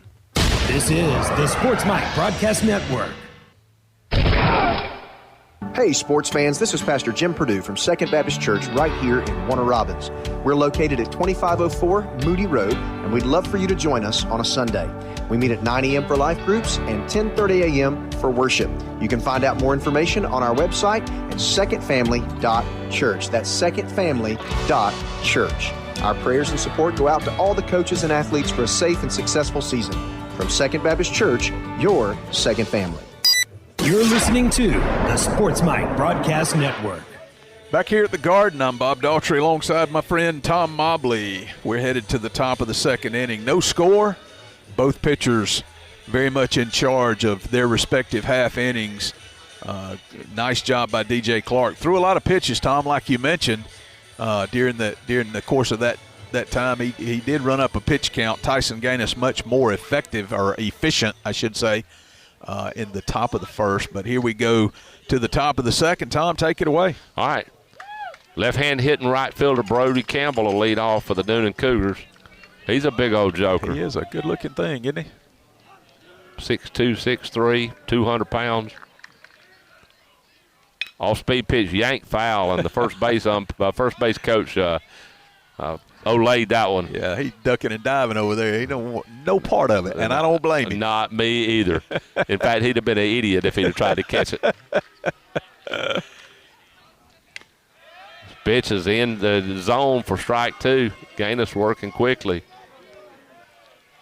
Campbell steps out, steps back in. The 0-2 pitch from Tyson Gaines. Bird sets up outside, and he throws it even further outside, and it's ball 1-2.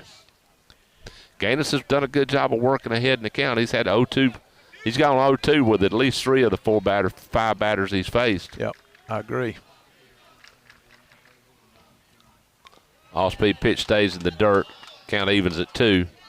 That looked like a changeup there. I'm not 100% sure, but that didn't look like his big curveball. I think that was a changeup.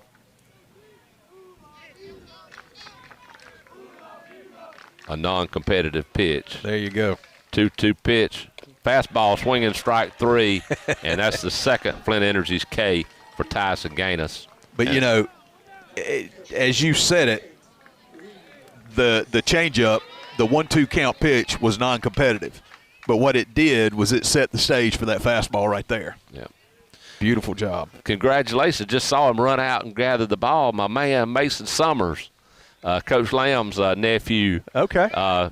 Is dressing now. He hadn't dressed all year. He's kind of he's practiced with them and hung on and played JV, and they've called him up, and he's got him a real live and official uniform, like Ernest T. Bass would say. Go. All I wanted was a uniform. Yeah, black with the white pinstripes today, and the HC on the black hat. But congratulations to freshman Mason Summers. All right, the wind from Gaines. Fastball stayed a little bit high. 1-1. A ton. That adds one more freshman. They've got 7, 8, 9 freshmen dressing. Wow. And the third baseman's a freshman. The left fielders they're playing too, and they've got some pitchers that are freshmen that are on down the line. Hard hit ball in the left field. Waller barely has to move and makes the catch for out number 2. I tell you got lucky there. He hung a breaking ball, and Davis just jumped all over it, but he just didn't have enough push to get it over the head of Waller. It'll bring up the 7th place hitter, Joey Pfister, the left fielder. Well, Jason and I talked about Pfister before the game, and he hesitated when he saw. And when he was calling out the lineups pregame, he messed it up. First pitch is a little high and outside, ball 1 to the Cougar left fielder. Gaines from the wind and the pitch. Foul straight back, 1-1. Tardy on the fastball. Newnan beat the Bears last year up at Coolray for the state championship. And the pitch from Gaines. Off speed, stays outside 2-1 on the curve. And so I go see Coach Hopkins this week and talk to him. I said, I guess it'll be revenge on Friday. He said, well, it's not necessarily revenge. They're not giving their rings back from last year. And I said, yeah, you're right. A lot of truth there. Yeah. Swinging strike 2. 2 balls, 2 strikes, 2 outs. Gaines trying to go 3 up, 3 down. Only base runner reached on a Q-stick infield error that got past the pitcher. Swinging strike 3 and another Flint Energy's K. Give Tyson Gaines 3. And let's end the top of the second. No runs, no hits, no errors, nobody left at the end of 1.5. No score from the Garden. This is the Ortho Georgia Playoffs. This is the Butcher Shop Game of the Week, and this is the Sports Mike Network powered by Hughes Honda. For more than 15 years, Sports Mike has served the community by providing broadcasts of Central Georgia sporting events. Through our broadcast platform, the Sports Mike app, we stream coverage of live events for Houston County and share our system with several nearby communities, including Gray, Forsyth, and Cochran. The Sports Mike app is free to download and use, compliments of our wonderful network partners. We encourage you to support these businesses who have been so generous in building this program. Download the app today by typing in SPORTSMIC on Google Play or the App Store. The Sports Mike app, the voice of Central Georgia sports. You're listening to the Sports Mike Broadcast Network. What does your smile journey look like? At Spillers Orthodontics, our experienced doctors and staff can help you understand your options. Whether it's Invisalign or traditional braces, they will guide you to your perfect smile. Dr. Don Spillers, Dr. Trey Spillers, and Dr. Adam Gordon have a combined 44 years of experience offering high-quality orthodontic treatments. Visit our offices in Warner Robins and Macon or online at drspillers.com to begin your journey to that radiant smile. Spillers Orthodontics, where great smiles begin. You're listening to the Sports Mike Broadcast Network. We're headed to the bottom of the second inning. Leading off for the Bears will be Ethan Kinney, Noah Odom, and Nick Hardy. Be interesting to see, Tom, how Clark does this inning. Tyson Gaines for the Bears backed up his first inning with a really good second inning. Be interested to see how Clark does here facing the heart of the order for the Bears. All right, here's cleanup hitter Ethan Kinney. Off-speed pitch. Had Ethan Kinney way out in front. Yeah. Strike 1. Beautiful pitch from Clark. He pulled the string on that one, and Kenny was looking dead red. Another curve in there for a strike. Yep. They may have lost 1 and 2, but 3 ain't bad if this is number 3. I'm telling you. I've coached a lot of ball teams, Tom, where this would have been my number 1, I promise. Yep. Fastball foul straight back. It stays 0-2 to the Bear designated hitter. And I'm assuming game 2 starter as he's not getting the start in the field. I would think you are correct. That's how it went Series 1 last week against Lassiter. Gaines started game 1. Kenny started game 2. Fastball, a high one, but Kenny couldn't lay off, fouls it back. Count stays 0-2. It probably was high, but with an 0-2 count, you gotta defend. Yep.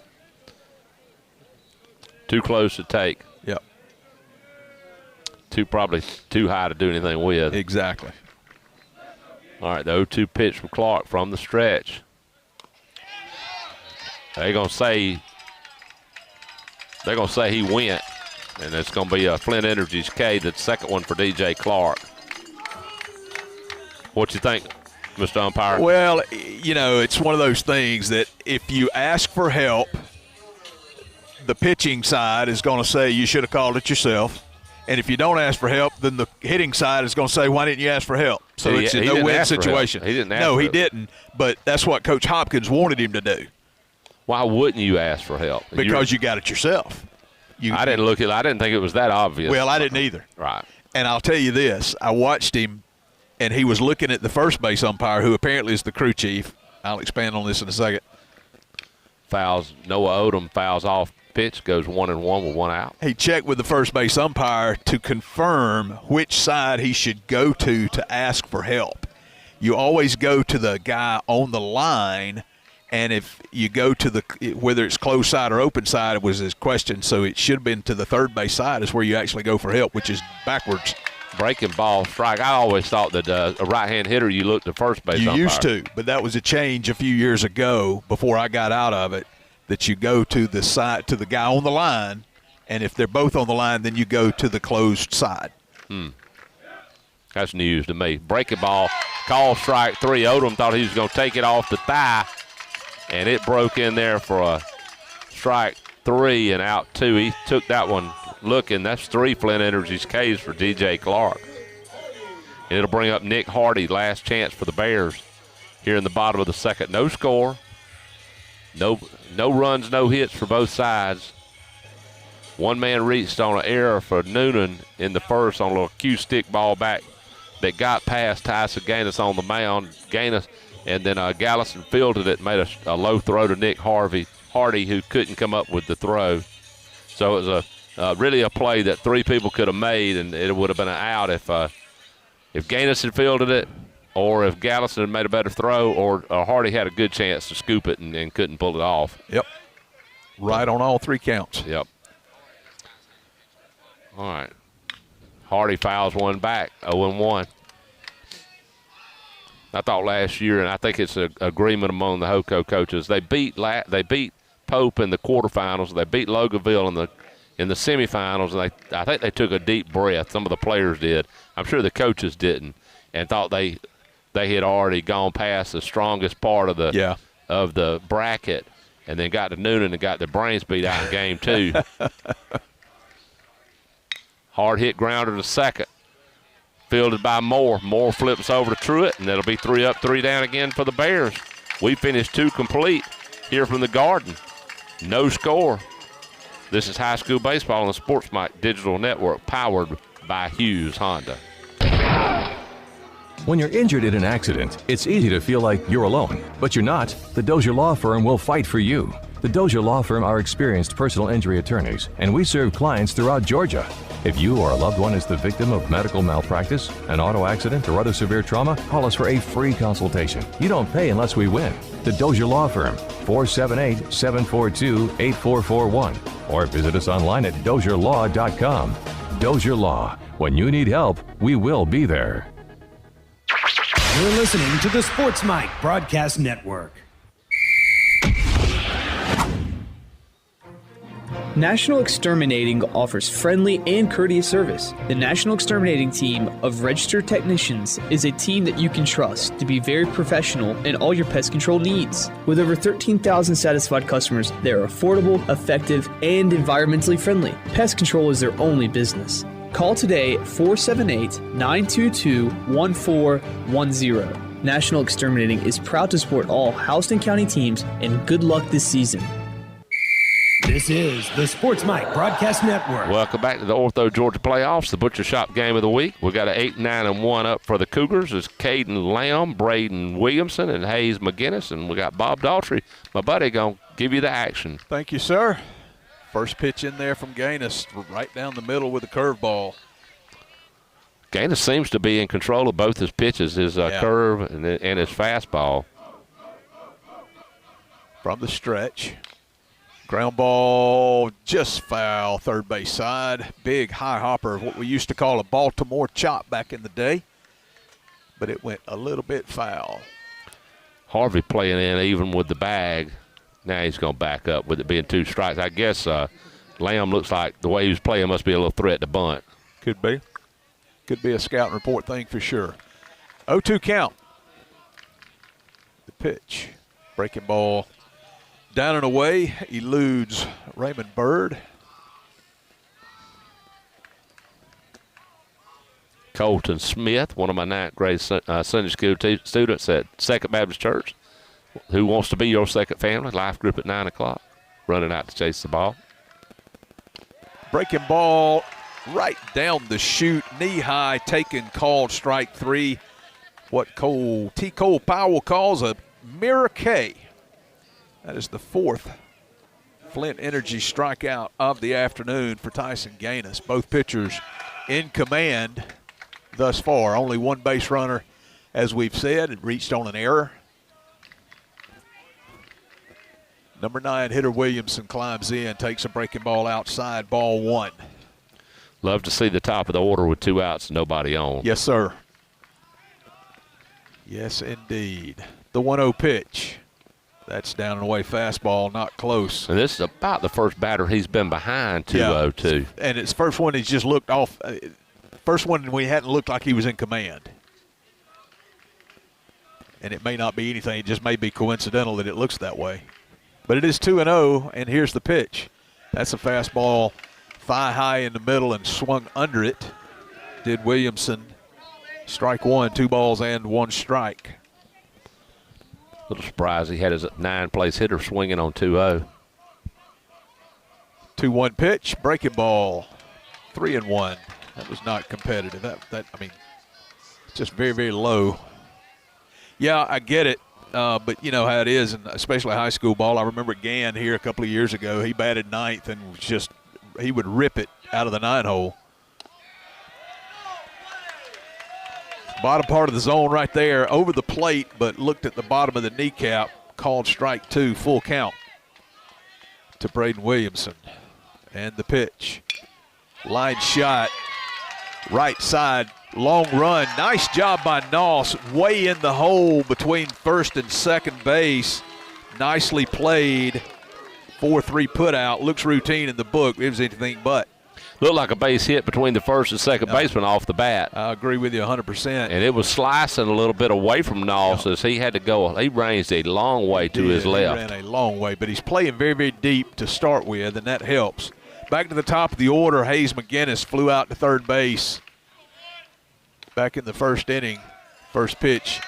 Bottom of the zone, outside corner, call strike 1. Met Peyton's dad before the game. I knew 3 of his uncles, but I didn't know Jeff, the dad. Outside corner again. That's thigh high, called strike 2. So back-to-back fastballs on the outer third or near the paint. It's an 0-2 pitch coming up. Fastball, one hopper. Gallison fields it. Nice turn, a throw across, 6-3. For the put out. Nicely done by Gaines, nicely done by Gallison right there. That ball was blistered, but fielded and a clean throw. No hits, no runs, no errors, nobody left. We'll hit to the bottom of the third. You're listening to the Ortho Georgia High School Playoffs in the Butcher Shop. First game sponsor. You're listening to Sports Mike Digital Network, powered by Hughes Honda. Central Georgia, get ready for a new era of championship care. Did you know that Houston Healthcare is now a part of Emory Healthcare? As Georgia's most comprehensive academic health system, Emory provides access to the nation's highest level of specialized care and technology with a convenience that is close to home. For more information, visit emoryhealthcare.org/Houston. You're listening to the Sports Mike Broadcast Network. You should be driving a Honda from Hughes Honda in Warner Robins, the #1 rated Honda dealership in Georgia, according to DealerRated.com, and home of the lifetime powertrain warranty. 0% financing available. Shop online for your next ride at HughesHonda.com. Hughes Honda on the corner of Moody Road and Russell Parkway, Warner Robins. Call 866-GO-HONDA. Hughes Honda wishes all the team success this year. You should be driving a Honda from Hughes Honda. From Hughes Honda. HughesHonda.com. You're listening to the Sports Mike Broadcast Network. We move to the bottom of the third. No score here at the Garden. Houston County and Newnan. The Bears will have up the bottom 3 of the order. Peyton Noss, Davian Hammonds, and Tyson Gaines to face DJ Clark. Found out from the coach, Newnan coach over here next to me to my left, said he's a junior. And that they're missing, all they're missing is their #1. He doesn't know about a second pitcher missing. And he said they've got a bunch of #2 pitchers, so I expect about the same next game. They've got some pretty good pitchers. And Interesting. All right. Interesting. Peyton Noss climbs in, leads it off. Swings at the first pitch by the third baseman into left field. That's the first base hit of the ball game. A leadoff single in the bottom of the third for Peyton Noss. Nicely done. Jumped on the first pitch he saw and did not miss. By far the hardest hit ball the Bears have had today. Maybe either team. Yep. Davian Hammonds climbs in the box. Batting from the right side, as does the entire Houston County lineup, I think. I don't think they have a lefty. They know that Hammonds is a threat to bunt as third baseman Espinoza Reyes is playing in the cut of the grass. Yep. At third, inside the bag. And based on the way this game has gone so far, I think it's a pretty good chance.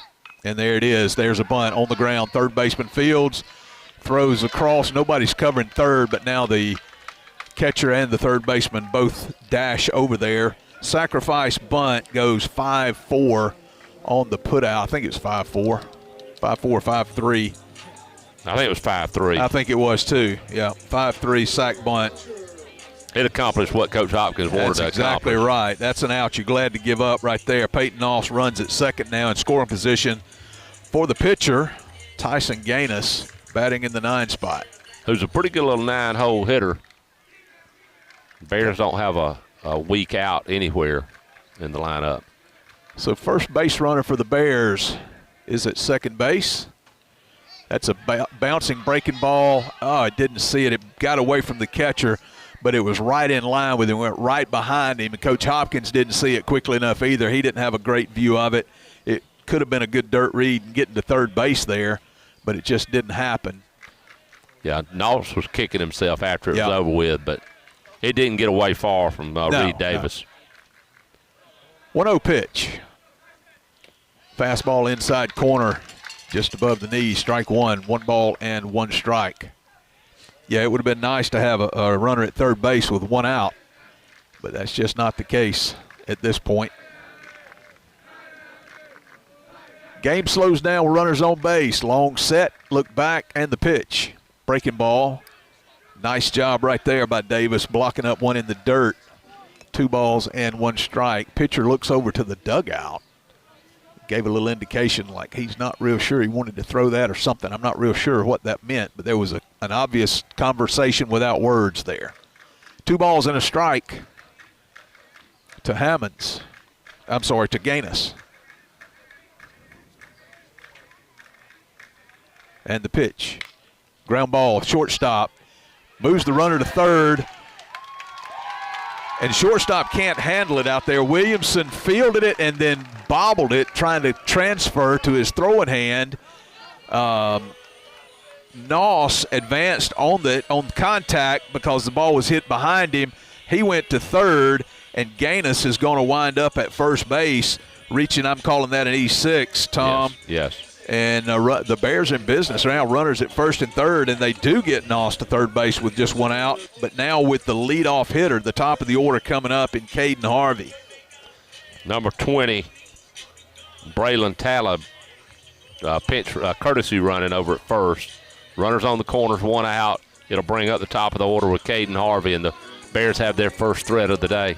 No score, bottom third. So Caden Harvey, a strikeout victim in the first, led off the game with a swinging K. Be interesting to see how this thing progresses here. Okay, I mean, we're in the 3rd inning, but this just feels like a big part of the game. Shows bunt, pulls back, takes a breaking ball down. Espinoza Reyes is going, Coach, where should I be playing here? Because he was playing kind of even with the bag, crashing, of course, when he saw the square. And as far as he went, so did Noss. Yeah. Getting a little jump on the safety squeeze if he'd gotten it down. That's right. That's right. Same story here. Outside corner fastball takes, does not show bunt there. Evens the count 1-1. Yeah, a lot of cat and mouse here because, as you said, Noss can go as far as the third baseman without any threat.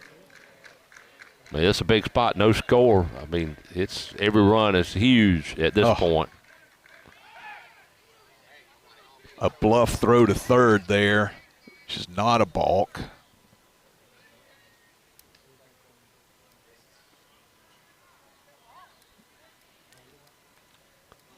We'll do it again. It's 1-1 to the Bear third baseman, leadoff hitter, freshman Caden Harvey. Met his mom before the game. Sweet lady. All right. And a pickoff attempt to first drives Talib back. He's back belly first safely. One of those little freshmen making a contribution over there, courtesy running at first. He's been courtesy running the whole season, I think. He right? has. He and Blassegame, both of them freshmen, not big as a minute. They say they're both good ball players, though. 1-1 pitch. Shows bunt. Takes outside, ball two. Another breaking ball. It's kind of interesting. He's shown bunt twice, and he's gotten breaking balls both times, taken both times, ball outside both times. So 2 balls and 1 strike the count. Wonder if they'll put Talib on the move here. 2-1 shows bunt, takes high, fastball this time, not close. That ball was way high. And you can tell DJ Clark is not comfortable with the runners on base, especially following the error. It looks like it's in his head just a little bit, but a 3-1 count forthcoming to Caden Harvey. I was going to say either pitching from the stretch or the threat of a bunt may be distracting him a little bit. A lot going on right now. Shows bunt on 3-1. He does bunt. Safety squeeze. No advance by Noss. He stopped because the third baseman stopped, and it was bunted right out to the middle. Good decision by Noss. He slipped, too. Yeah, he did. Well, he slipped stopping. But we've got Caden Harvey with a sack bunt there because you did move Gaines, or Talib running for Gaines. You did move him into scoring position. 1-3 on the put out there. For second out, Raymond Bird climbs in now, runners at second and third with a little bit of that Leonard Skinner you were talking about. There you go. So runners at second and third for the Bears. Got to have some two-out lightning here to get a run in. There's a break. That ball is a breaking ball, and it goes to the screen, and home comes Noss, sliding face first, safely in for the first run of the ball game. Bears take 1-0 lead. Talib advances to third on the wild pitch, and Bird's got a 1-0 count. There's the break that the Bears needed to get that run in and crack the ice, get this thing going. Glad that it didn't wind up costing Noss not getting from second to third a minute ago. That's right. 1-0 pitch. Swung on by the third baseman, between the third baseman and the bag, out into left field. Nice job, Raymond Bird. That's a CGTC RBI. That scores Tyson Gaines' runner, Talib, from third, and the Bears lead 2-0. All started with number 7, 8, and 9 in the order. And big hit from Raymond Bird, 2-0 Bears. It'll bring up Georgia Tech signee Isaiah Gallison, and it'll also bring in courtesy runner, I think it's Damian Blassegame. I know it's Blassegame. Yep. Yeah, Raymond Bird went all the way to second on that. I'm a little surprised by that. A catcher, I didn't realize it until I looked up. The courtesy runner was headed to second base. So that's a nice job by Bird, hustling out of the box, getting into second base. I didn't even track him. I just thought it was a run-scoring single. I did too. In fact, I guess he'd give him a double on it. Yeah, it's got to be a double because there wasn't a play anywhere else. Yeah, it was a grounder down the line, not super hard hit. Right. A long run for the left fielder. Good hustle by Raymond Bird. Catcher speed. He ain't got catcher speed. He got good speed. That's right. Gallison stands in with the runner at second base, takes the first pitch inside corner. He legged a single into a double. He did. That's a hustle double right there. And back in the day when I was playing, I legged a lot of doubles into singles. Yeah. The 0-1 breaking ball, big looping hook there. Isaiah just watched that one. He didn't want to hit that anyway, but it's his 0-2, so now he's got to work hard.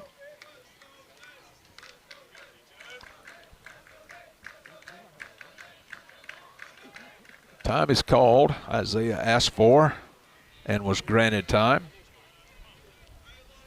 Again, Clark just he doesn't look comfortable with runners on base. He's doing, he's looking at the runners a long time, spending a lot of time checking the runners, which is a good thing unless it's just messing with you.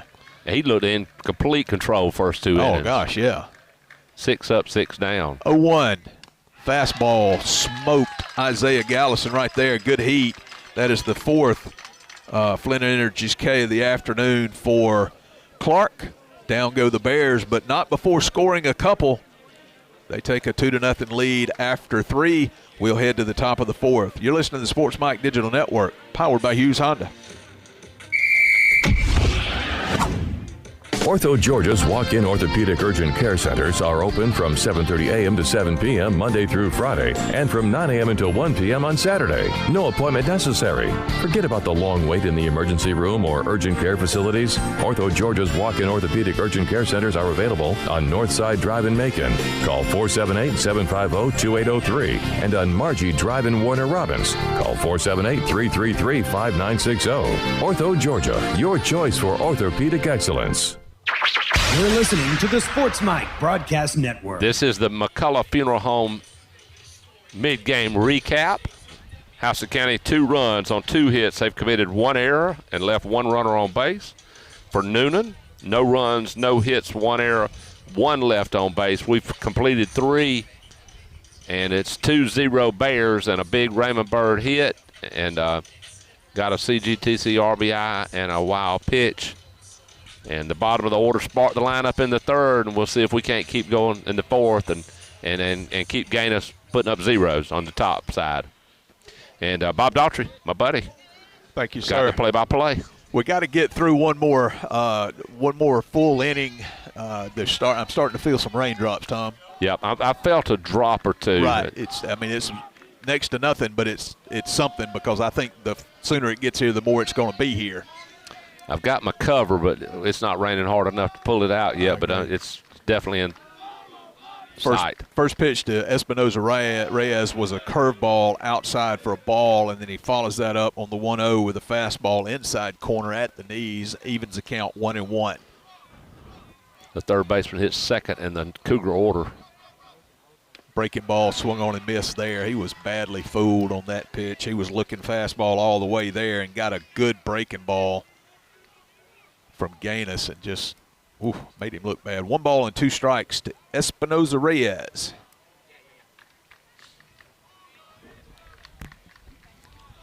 One ball, 2 strike pitch. Fastball lifted right into the glove of Peyton Noss. F4 for the first out. That one scared me when it left the bat, Tom. I thought that was going to get just a little dunker into right field, but it didn't have enough push to get past Noss. I agree. I thought he'd fisted it into right field for a little, what we used to call a Texas leaguer. That's right. That's right. Caden Truitt comes to bat. He's the only base runner of the afternoon for Newnan. He reached on an error, and he swings at the first pitch and hits a fastball line shot single into center field. So he'll be at first base, the first base hit of the afternoon for Newnan. And he got all of it, and it was nothing cheap about it. He's the one that reached on the error in the first. Yeah, he hit that one like a 3-hole hitter should. That'll bring up Brian Moore. Brian Moore flied out to left in the first inning to end the first inning. And he runs now with the base runner at first base. I don't know if Newnan wearing those New Balances. Nice breaking ball. Looks good to be able to wear an N on your shoes to me if you're cool, Newnan. Yeah. That's right. That makes good sense. Yeah. Yeah, first pitch breaking ball to Brian Moore. Moore thought it was outside. This umpire has been very consistent, but he's got a wide zone, and he's been consistent with it every single pitch. But the Newnan guys have had more trouble with it, or they've indicated more problems with it than the Bears have. Fastball, just a little bit of something, either a little up or a little out or a little of both. But a ball nonetheless, 1 ball and 1 strike to Brian Moore. You umpires, y'all stick together. Y'all the only ones.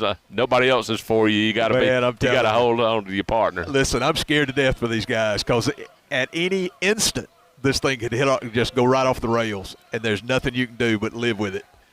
And it's the first series last Friday. That was a 2-man crew, which is unusual for the playoffs. Yeah, and I talked to Tim Helms, a dear friend who was one of those 2, and he said there's just not enough. Yeah. There are not enough umpires. Some of you listening out there need to go get certified and join the association. Absolutely. Breaking ball swung on and missed. Nice breaking ball there. Gain us a little bit of a hanger. That one had a little bit more hang to it than he wanted, but Moore swung and missed. 1 ball and 2 strikes. There was a pickoff attempt to first base in the meantime over there that went for naught.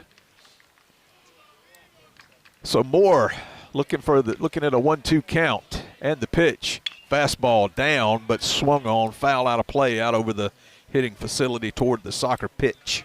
I mean, with the ESPN coming on in the last 30 years and being so much sports on TV, and a lot of these incidents with the parents and the fans and the coaches, and a lot of things have discouraged people from getting into umpiring. Yes. And it's to the detriment of the game in all the sports. 1-2 pitch, swung on. No, not swung on. Should have been swung on. That looked like a doggone good fastball to me, Tom. I think he missed it.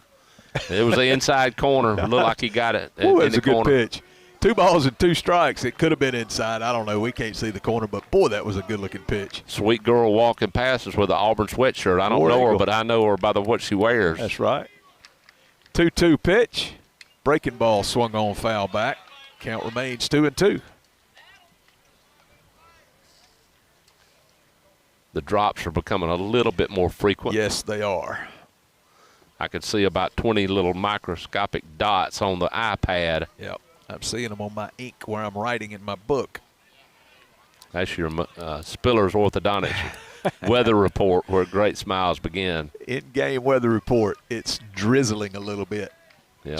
Just misting right now. Yeah, misting. All right. 2-2 count. Runner at first base. Bears leading 2-0 here. Top of the 4th. Swung on, foul out of play. Stays alive. Count remains 2-2. Good at bat here by Moore.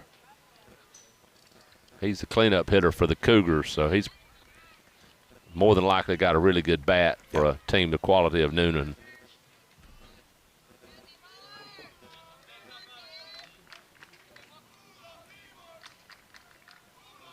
We're getting a text message from our good friend Dennis Clark saying hello. That one's lifted into right field. Long run for Hammonds, can't make it. A single. Runner goes to third, and a good throw would have had him, but a good throw wasn't made. Got to give an error. Got to be a single and an error to let the runner get to second. That's correct. That was the second baseman on the throw? I think so. I think so. It was a relay throw. But as you said, a single and then an error allowed him to advance. Also allowed Truitt to be safe at third because with a good throw, he would have been out because he was late breaking. Second and third, one out. Left-handed hitting Brody Campbell, the right fielder. He struck out swinging in the second. First threat that the Newnan Cougars have had. Yeah, opportunity for Newnan here to tie this one up. 2 runners in scoring position, just 1 out. Ball lifted into left. That's going to score 1.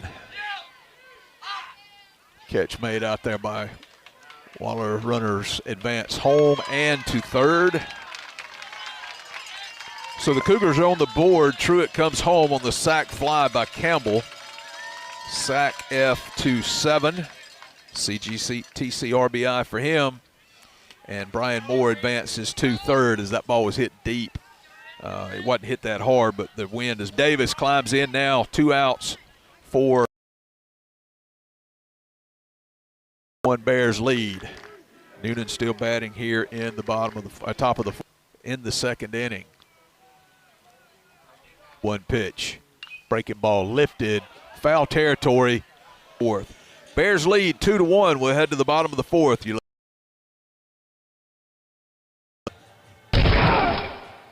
Hi, this is Rocco Farley at CGTC College for big plans, big careers, and big futures. Become who you are here with CGTC. You're listening to the Sports Mike Broadcast Network. Are you looking for fine meats and top-tier catering? Well, look no.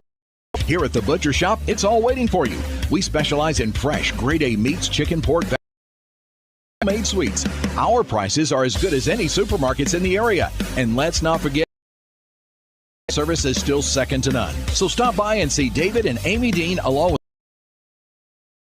located right across from Lowe's Home Improvements at 1057 Highway 96, Warner Robins, Georgia, or call 478-98. You're listening to the Sports Mike Broadcast Network. Welcome back to the Ortho Georgia Playoffs and the Butcher Shop. This is the Sports Mike Network. We're always came back to get one more in the top of the fourth. We moved Noah Odom and Nick Hardy, 4, 5, and 6, and to bring you the action. Yes, sir. Yeah, the Bears did a good job at the bottom of the third. We got ourselves a barn burner of a ball game, buddy. Yep. This is a good one. This is a lot of fun to watch. You can tell both these teams are well players, and that's a fun thing to watch if you love the game of baseball. It's a lot more fun to broadcast, too. Oh, God. Quickly, good pitching. Yep. Ethan Kenny in the box. Breaking ball. Starts him off with a called strike one. We just got to hold this rain off. Yeah, we got to get to the top of the fifth. We got to get through the top of the fifth for this to be official. Another breaking ball. Ethan swings at this one and misses. Nice breaking pitches from DJ Clark.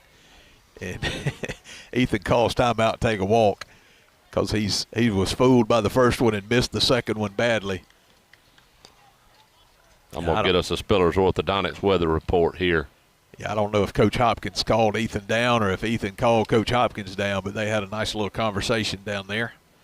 So it's 50% all the way to 5 o'clock. We're getting a little bit of mist right now, but then at 6 and 7, it's going to lower tremendously. Okay. On the chance of rain. So okay, maybe we can get through this.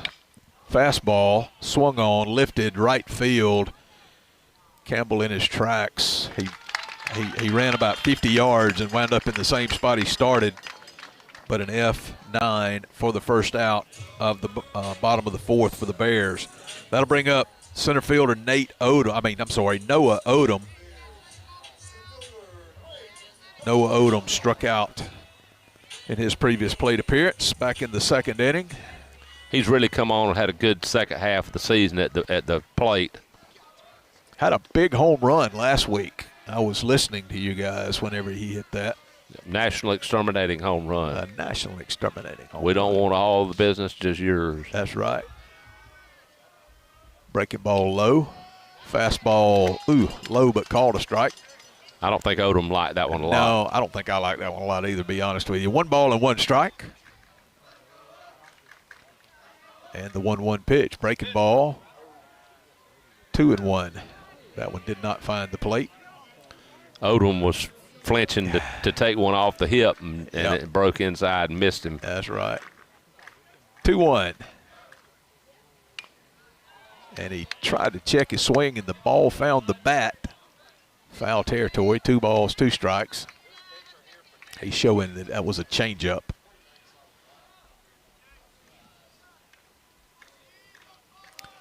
Two-two pitch. Breaking ball swung fouled. That's just tipped that one. Bear.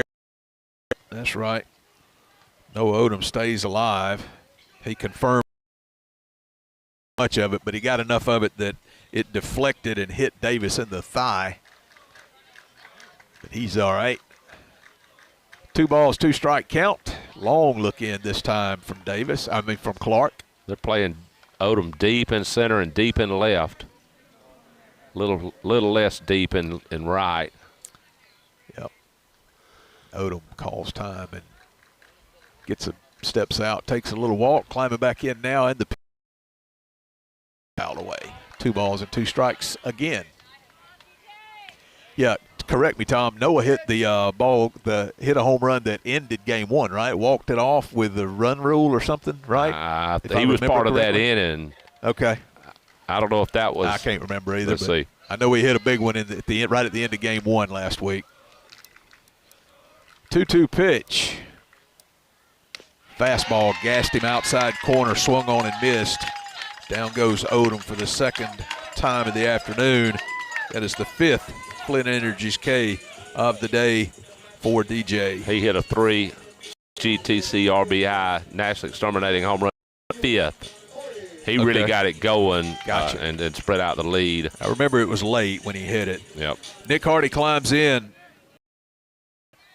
Grounded out to second base in his previous trip. Back the first pitch. It's 0-1.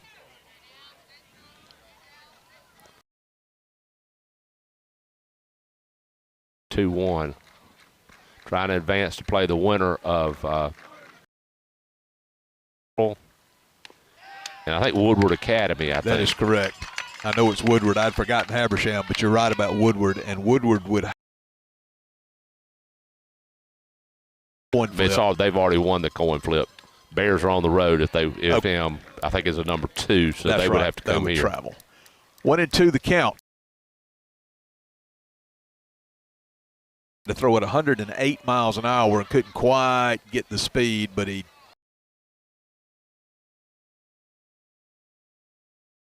come down to coaches of family camp, and so do Coach Hopkins and Casey, his wife. Right. Clark set, pitch. Staying alive there. I don't know if that would have been a strike or not, but you can't afford to take the pitch. He waited on that curveball, waited. Stayed alive.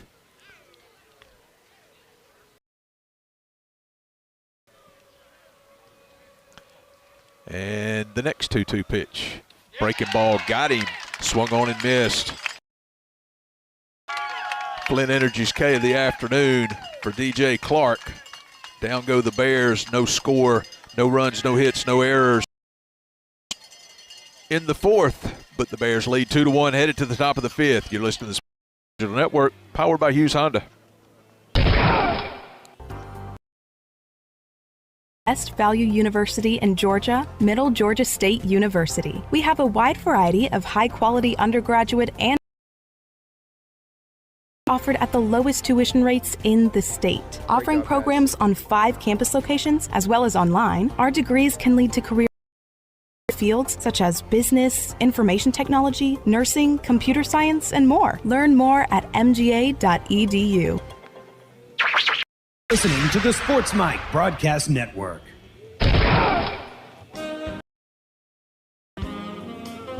What families need after suffering the loss of a loved one is time to life that was well lived in the way they choose and to focus on each other. McCullough Funeral Home. The right way is for you. At McCullough, it is our privilege to simply journey toward healing. McCullough Funeral Home are proud sponsors of all Houston County High School sports. To the Sports Mike Broadcast Network. Welcome back to the Garden. Bears, we move to the top of the 5th, and it'll be bottom 3 of the lineup: Joey Pfister, Caden Lamb, and Braden Williamson. And to call the action by goodbye. Thank you, sir. First pitch, fastball, strike 1, outside corner.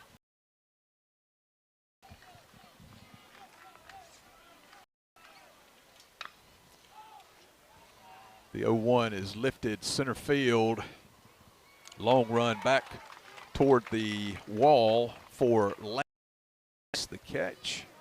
I'm sorry, for Odom, and he makes the catch. I did not see that one. We're getting the Sports Mike mat over the top of us, and I was afraid when I looked up and saw Odom so deep that yeah, I was watching the left fielder, watching Waller, and Waller gave up on it pretty quickly, and I thought, ooh, that was not good. That brings up Caden Lamb, and he takes ball 1 on a breaking ball.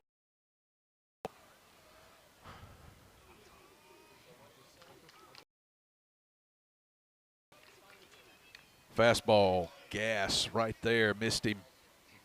Swung on, foul back. It's a count at 1-1. All right, it's moved from Miston to Spring. My book's going to get messed up. you can't hardly write and keep ink this in hat the rain. on so my hair doesn't get wet.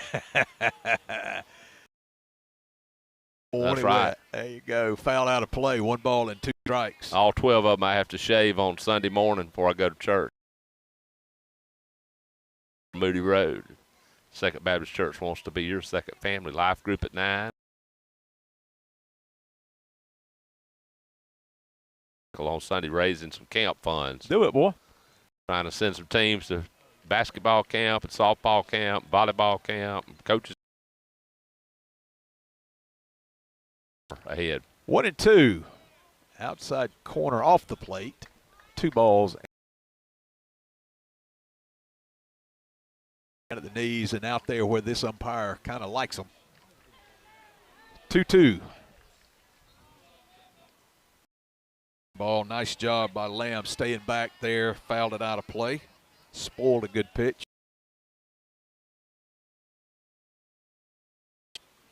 Your wife is a faithful board member, and your sister-in-law is field, and Hammonds gets under it, makes the catch. Bring up the number 9 hitter, Braden Williamson. Williamson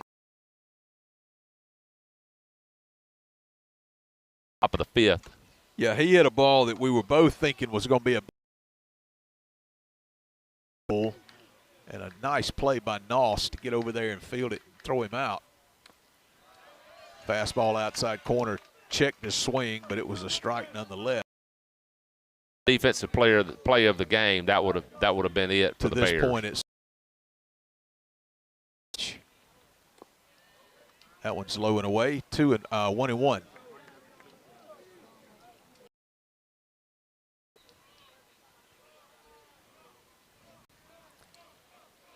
1-1 pitch, breaking ball, lifted, foul.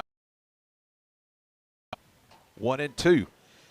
Tyson Gaines has been ahead of just about a masterful job. Ran into some problems in the 4th. Stick your bat out there, base hit to right field. That's right. It wasn't a barrel. No. Fastball away. Runs the count 2-2. Goes in the book like it was, but That's it right. really wasn't a very hard hit ball at all. 2-2 pitch. Fastball, same thing he did last time. That's in the hole. This time it gets by Noss field.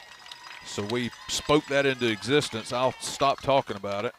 That one was hit a little bit harder, I think, and didn't give Noss much time to range. He almost came up with it, but just a little bit out of his reach. And they've got a runner on first. Order McGinnis up. McGinnis headed to Arkansas. 2 outs, runner on first.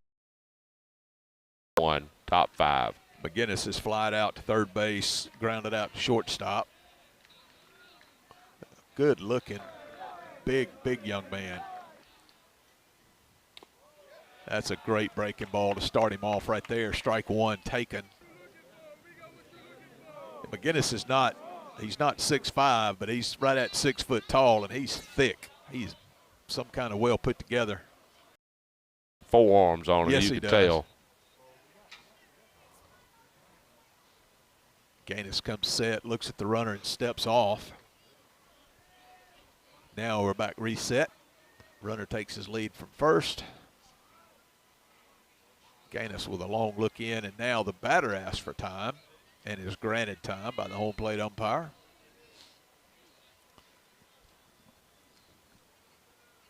No balls, 1 strike to Hayes McGinnis. And the pitch. Fastball down and away. 1 ball, 1 strike to count to McGinnis. I tell you, Tom, it would be a good day if you needed to run errands in Newnan. You could do it today with a lot of traffic because most of them are here. They brought a good crowd. They've got almost as many fans as Houston County really does. do. They've done a good job of traveling. 1-1. Breaking ball, runner goes, strike called, and the throw to second, nicely done right there. Caught stealing is Braden Williamson, and it was not close, Tom. So 2-6 on the putout for the 3rd out. We'll head to the bottom of the 5th. Bears leading 2-1. You're listening to the Sports Mike Digital Network, powered by Hughes Honda. Precision Collision Center, located next to the Dairy Queen on Highway 49 in Byron, Georgia. Offering collision repairs, frame and unit body repairs, wheel alignments, computerized color matching, and more. Family owned and operated. Serving all of Central Georgia. Precision Collision's auto body technicians are the best of the best in the state of Georgia. Middle Georgia's first choice in automobile and collision repair.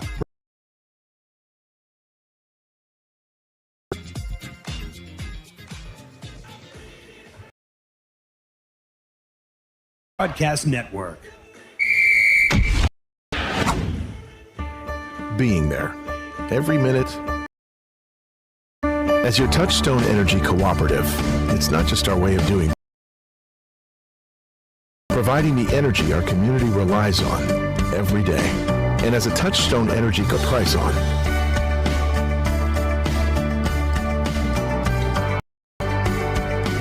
Flint Energy's serving your community since 19... is the Sports Mike Broadcast Network. All right, welcome back. Shop game of the week. Houston County 2-1 lead here, moving to the bottom of the fifth. The Bears will have the bottom three of the lineup: Peyton Noss, Avian Hammonds, and Tyson Gaines. The same three that got us the 2 runs and 2 more right here. Bring them home, Bob. Thank you, good sir. Yeah, I was going to say, this is where we were in the third. So we'll see if we can't repeat that. That'd be a lot of fun. Peyton Noss stands in. He started the action in the third. That's a bottom of the strike zone almost, but called a strike. That one looked low to me. What about you? Just a tad, and I think Noss, the way he looked at the umpire, it was a little low for him too. That's a breaking ball right through there. Noss quickly behind 0-2. DJ Tyson Gaines for the Bears, both putting on a clinic here in game 1. The 0-2 pitch, breaking ball, line shot, but a soft liner right at the third baseman, so we'll call that an L5 in my book for the first out. That'll bring up Hammonds, who laid down a bunt to third and advanced Noss to second in the third. Hammonds has hit, I know I've seen him hit 1 home run over, I think out at Veterans early in the year. He's probably hit more than that. He's got some hitter. He bats with nobody on, breaking ball. Strike 1.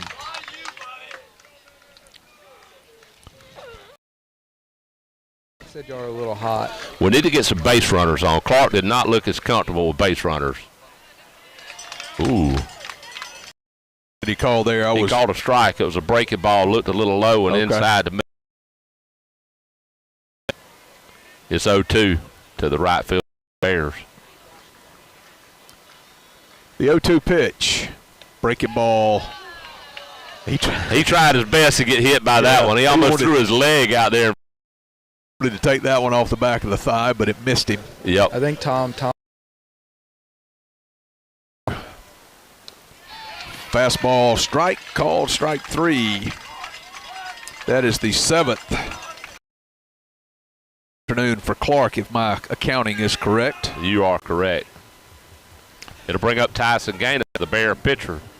He reached on an error and scored in the third. As I said a minute ago, both pitchers really doing a fighting for himself here in game 1.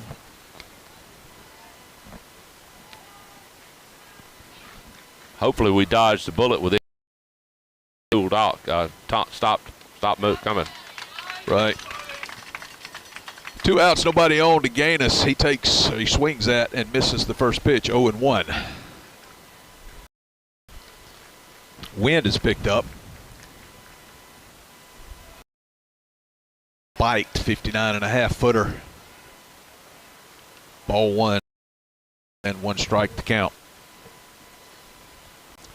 Gaines is going to be one of our potential Middle Georgia State University players of the game, the way he's pitched. Certainly a candidate at this point. 1-1. Swung on, grounder, 5-6 hole, deep in the hole to the shortstop. Excuse me, sort of throw over because no way he was going to get Gaines. Tried to cut it off, couldn't get there. He was the only one. Single. That's exactly right. That was a well-placed ball, a couple of big hops. Gaines rushed. Now he'll get his courtesy runner, and I believe that was Talib who will be running first base. So 2 outs, runner at first. Back to the top of the order we go for Caden Harvey.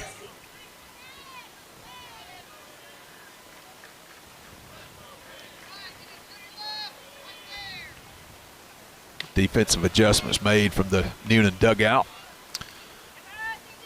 First pitch high and away, ball 1. Let's see if being as comfortable from the stretch works out. It's just incredible how the game slows down with a runner on base. Too.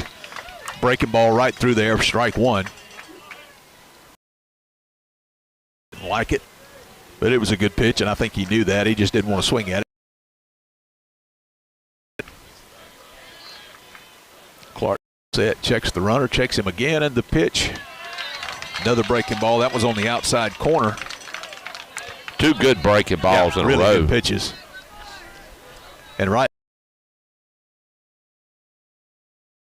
his fastball is good enough, and he's thrown 2 breaking balls back to back. He can throw anything right here. He may have caught a break on that one. His fastball, I guess, was a touch outside. Yeah, and evens it too. And I think it was because the catcher didn't argue. I mean, he didn't even look surprised. It was as though he was set up there. The count to Harvey. And the pitch. Nope, not the pitch. He jump turns, throws to first. Back safely is Talib.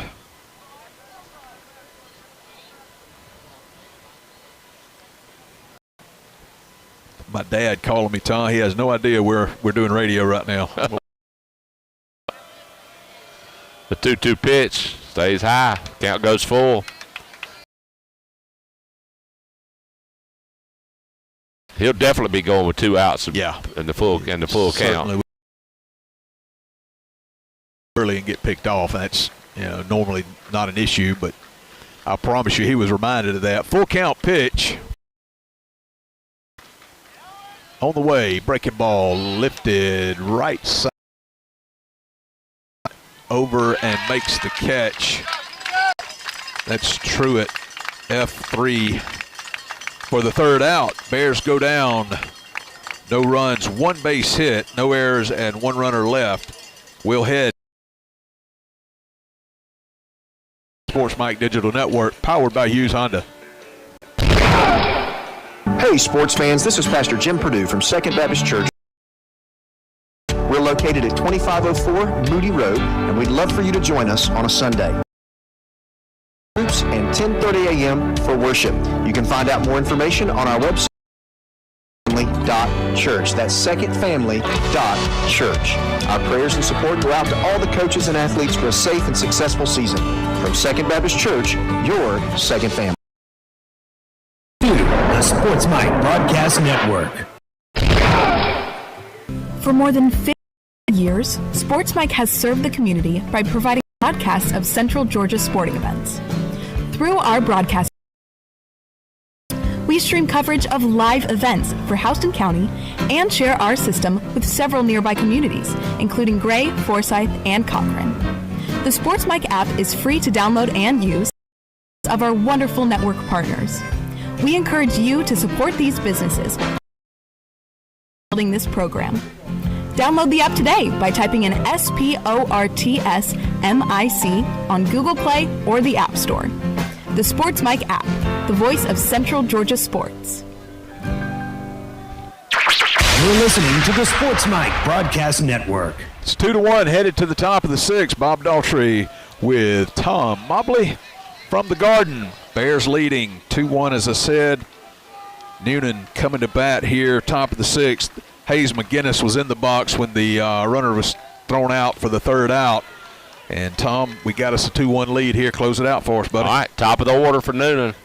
McGinnis headed to Arkansas, leadoff hitter, designated hitter. 1-1 pitch from Gaines. Chopper foul, wide of 3rd. Gaines is a hit again. I'd love to see the ratio of balls to strikes because I guarantee you Gaines is way ahead on throwing strikes. No doubt. No question about it. He's pounded the zone. Pitched a really good game. 2 runs in the third, the difference. Strike 3 on a breaking ball. It was a beauty. McGinnis couldn't pull the trigger on, and that is, I've got 5 Flint Energies Ks for Tyson Gaines. That is correct, sir. Or at least we're agreeing anyway. Yep, Flint Energy. Make sure you use an Operation Roundup. Round that bill up to the next dollar. Only costs you pennies. Blesses a lot of nonprofits, schools, fire departments, nonprofits with thousands. Hard hit ball into the left field. Jet Waller's back near the wall, and it's out of here. That is Israel Espinoza Reyes. Got up underneath it, and I didn't know if he had enough, but that wind blowing from right to left might have been the difference. I think it absolutely was the difference. And that is a nationally exterminating home run, a CGTC RBI, and we've got a brand new game, 2-2 here in the top of the 6th.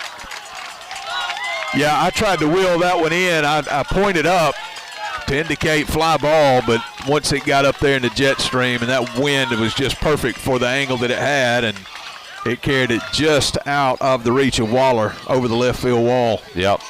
That's where getting up underneath it, that launch angle, this the new terminology in baseball. He probably got a little bit too much launch angle for a normally hit ball, but with that wind blowing that way, it really helped him. Absolutely. And it's pop up into medium depth right field. Hammonds is underneath it. He'll make the catch for out number 2, and Caden Truitt is retired. 2 outs, nobody on. 2-2. Top of the 6th, Brian Moore, the second baseman. He singled in 2 trips. Will come up to the plate. He's looking at his third base coach, the head coach over there, and the head coach kind of goes like, "What are you looking at me for? There's 2 outs, nobody on." Tie ball game. Hit it, son. Yeah.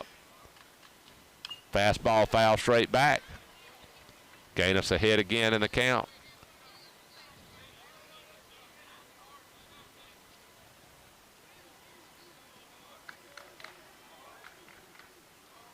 Two. 0-1 pitch, fouled off. 0-2 to the cleanup hitter for the Newnan Cougars. Winner advances to play the winner of Woodward Academy and Habersham Central.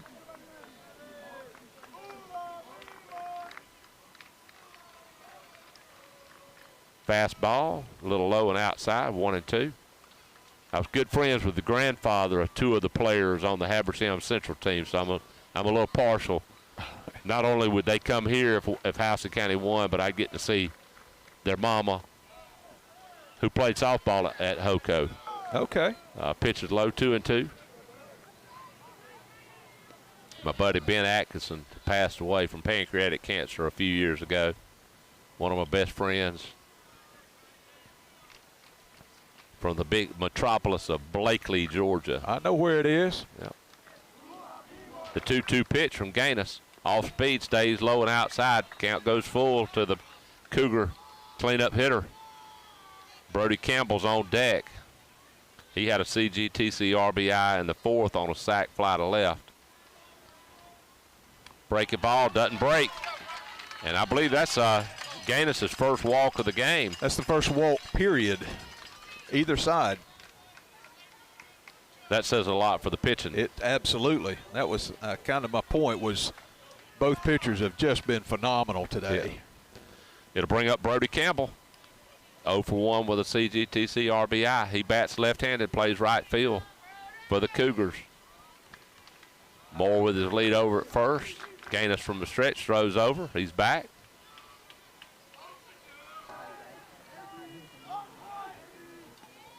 We're blocked over there on that play, but the umpire really gave it a long look over there at first. I don't know how close it was. He was just taking his time. I've got a view of it here behind the plate umpire, so I've got a good line on it. He was back easily.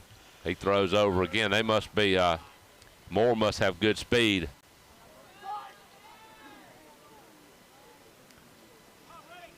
Gaines seems to be concerned about him trying to steal.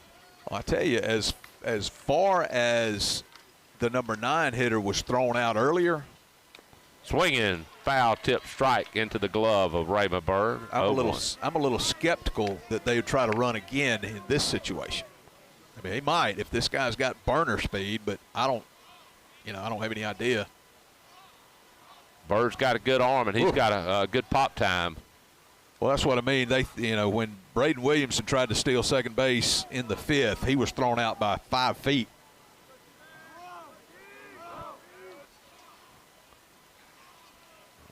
Gaines at the stretch, toeing the rubber.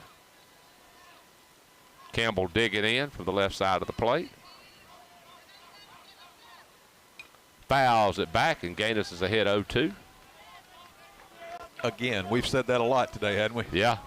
But usually they do a good job of taking the pitches out of the zone. They hadn't chased for strike 3 much as Gaines has been 0-2 and tried to get them to.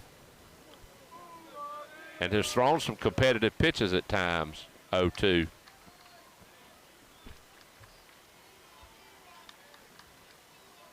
The pitch. Good job by Bird of scooping it up, faking a throw down there to first. I tell you, that was a nice job by Bird. It would have been a great pitch to be running on 2-2 or 0-2. Kind of looking for something off speed, but again, I think mad respect for Bird's arm. You don't see the pitch out as much as you used to. Oh, no, not much at all. The 1-2 pitch. Off speed stays outside, 2-2. And Campbell has battled back to even the count up. 2 balls, 2 strikes, 2 outs. 2-2's your score. We're in the top of the 6th. This is the Butcher Shop Game of the Week, powered by Hughes Honda, the Ortho Georgia Playoffs. 5A baseball, 2nd round. And what a game it's been to this point. Swinging strike 3 and a Flint Energies K. And Tyson Gaines celebrates on the mound with his 6th K. 1 run, 1 hit, 1 man left at the end of 5.5. Houston County 2, Newnan 2. This is high school baseball on the Sportsmite Network, powered by Hughes Honda. What does your smile journey look like? At Spillers Orthodontics, our experienced doctors and staff can help you understand your options. Whether it's Invisalign or traditional braces, they will guide you to your perfect smile. Dr. Don Spillers, Dr. Trey Spillers, and Dr. Adam Gordon have a combined 44 years of experience offering high-quality orthodontic treatments. Visit our offices in Warner Robins and Macon or online at drspillers.com to begin your journey to that radiant smile. Spillers Orthodontics, where great smiles begin. You're listening to the Sports Mike Broadcast Network. When you're injured in an accident, it's easy to feel like you're alone, but you're not. The Dozier Law Firm will fight for you. The Dozier Law Firm are experienced personal injury attorneys, and we serve clients throughout Georgia. If you or a loved one is the victim of medical malpractice, an auto accident, or other severe trauma, call us for a free consultation. You don't pay unless we win. The Dozier Law Firm, 478-742-8441, or visit us online at dozierlaw.com. Dozier Law. When you need help, we will be there. You're listening to the Sports Mike Broadcast Network. Bob Daltrey with Tom Mobley back here with you from the Garden. It's tied up 2-2, headed to the bottom of the 6th inning for the Bears. They will send up 2, 3, and 4. That's Raymond Bird, Isaiah Gallison, and Ethan Kinney. Sounds like some hits and runs to me. Tom, we've had a barn burner so far. It's been a good one. We're in a good spot in the order to try to get some runs, 2, 3, 4. Couldn't ask for a better spot in the lineup. Let's see if Bird can get on, and then Gallison and Kenny and Odom can bring him around.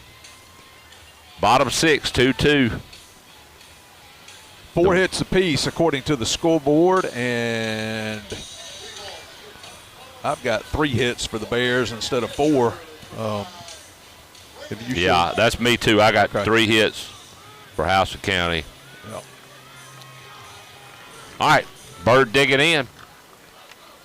DJ Clark from the stretch. Fastball chop foul wide of third. 0-1.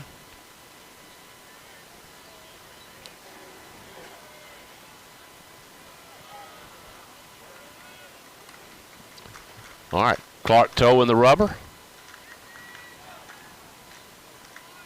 Fastball fouled straight up the chute. Catcher underneath it. Back it up, can't make the play. Where's that ball? It's going to bounce around, and Bird's going to run to second. It bounces foul. As it initially landed maybe in fair territory. And I guess just the natural slope of it being worn down, kind of leaning out the ground, it had really no chance of staying fair. Yeah, the defense gave up on it. You know, Yeah. the defense stopped playing there, and to the credit of Bird, he kept running. Could have potentially been one of the shortest doubles in the history of the game of baseball. Right. Yeah, it would have been about 8 inches fair. All right, the 0-2 pitch to the Bear catcher. Fastball hit hard, but right at the shortstop, Braden Williamson, as that had base hit all over it, but he just hit it in the wrong spot. It's out number 1, and it'll bring up Isaiah Gallison. Gallison's 0 for 2. He's grounded to short, struck out in the third. Gallison's due for a big hit. Yeah, I'm going to call it right here. He's a good one, a good opportunity for him. Coaches, I'm sure the pitchers have pitched around him a little bit. Yeah, no doubt. And I'm watching the coach working the defense. He's telling them back up, give him room, and play him to pull. First pitch is in the dirt, ball 1. They're not going to throw him anything belt high down the middle, I'll guarantee you. They're going to try to stay away from being center cut. Yeah, I think they would rather walk him than give him a fat pitch to hit. That one stays high, 2-0. But I tell you what, you put him on, and you're 90 feet closer to the go-ahead run.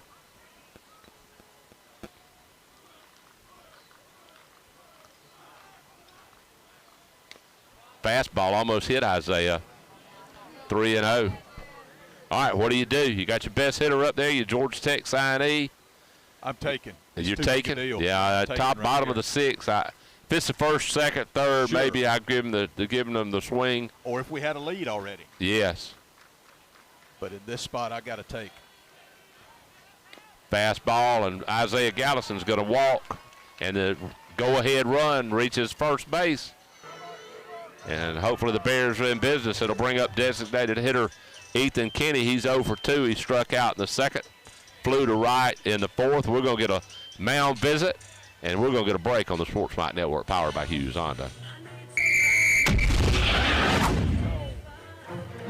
National Exterminating offers friendly and courteous service. The National Exterminating team of registered technicians is a team that you can trust to be very professional in all your pest control needs. With over 13,000 satisfied customers, they're affordable, effective, and environmentally friendly. Pest control is their only business. Call today at 478-922-1410. National Exterminating is proud to support all Houston County teams, and good luck this season. This is the Sports Mike Broadcast Network. Central Georgia, get ready for a new era of championship care. Did you know that Houston Healthcare is now a part of Emory Healthcare? As Georgia's most comprehensive academic health system, Emory provides access to the nation's highest level of specialized care and technology with a convenience that is close to home. For more information, visit emoryhealthcare.org/Houston. You're listening to the Sports Mike Broadcast Network. You should be driving a Honda from Hughes Honda in Warner Robins, the #1 rated Honda dealership in Georgia, according to DealerRated.com, and home of the lifetime powertrain warranty. 0% financing available. Shop online for your next ride at HughesHonda.com. Hughes Honda on the corner of Moody Road and Russell Parkway, Warner Robins. Call 866-GO-HONDA. Hughes Honda wishes all the team success this year. You should be driving a Honda from Hughes Honda. From Hughes Honda. HughesHonda.com. You're listening to the Sports Mike Broadcast Network. We're back here at the Garden. I'm Bob Daughtry alongside Tom Mobley. We've got a pitching change. Number 21 for Newnan coming in, Madden Clark. I believe, is that the name? Yes. That's what you got, Madden Clark. Okay. And the coach beside me says he and DJ Clark are no kin. Okay, that's an interesting deal. I would have guessed differently, but I certainly don't know that. The line on Clark so far, and there's a runner on base that belongs to him, but he pitched 5 1/3 innings. He gave up 3 base hits. He walked nobody, and he struck out 7. So a really nice day for Clark. I guess he reached a pitch count, or they just saw a need to change a look here, bringing in a lefty in Madden Clark to change the way things look. Ethan Kenny climbs in. Tom, let's get a run. All right. Gallison on first. Ethan Kenny in the box. He's the Bear cleanup hitter, designated hitter, probably game 2 starter. Madden Clark from the stretch. Chopper to second. Charged. 1 play over at first, and he makes it. Nice play by the second baseman, Brian Moore. And, we'd said the whole game that DJ Clark wasn't as effective from the stretch, and maybe that had part of it. That could have been it, yeah. So runner on second, 2 outs, and it'll bring up Noah Odom, the last chance for the Bears. Odom has struck out both times, one time swinging, one time looking. So Odom's probably glad to see somebody different on the mound. All right, lefty, Madden Clark. Gallison takes a good lead at second. Second baseman cheating over. Chopper to short, charging hard, flip over to first, not in time. And it's going to be an infield single for Noah Odom as Odom just outran it. He really did. I thought he was going to be out. I just thought that was an out. I really did. Great hustle by Noah. It'll bring up Nick Hardy, who's grounded out to second, struck out. 0 for 2. Runners on the corners. 2 outs. 2-2, bottom 6. This is as good a shot as any to go ahead and take this lead if you're the Houston County Bears. Odom on first, Gallison on third. You got 2 seniors if you want to try to pull some sort of trick play. Yeah, I wouldn't be at all surprised to see the runner at first in motion. In the dirt, but a good job of blocking it by the beautiful. Cougar catcher, Reed Davis. Nice job by Davis. Yeah, I wouldn't be at all surprised to see Noah in gear here, especially with his speed that he just showed off. But I take another one in the dirt that gets by Davis. Yeah, that would be okay too. If that's what it takes. All right, Madden Clark from the stretch, the 1-0 pitch. Fastball at the knees, good pitch from Clark. Count evens at 1.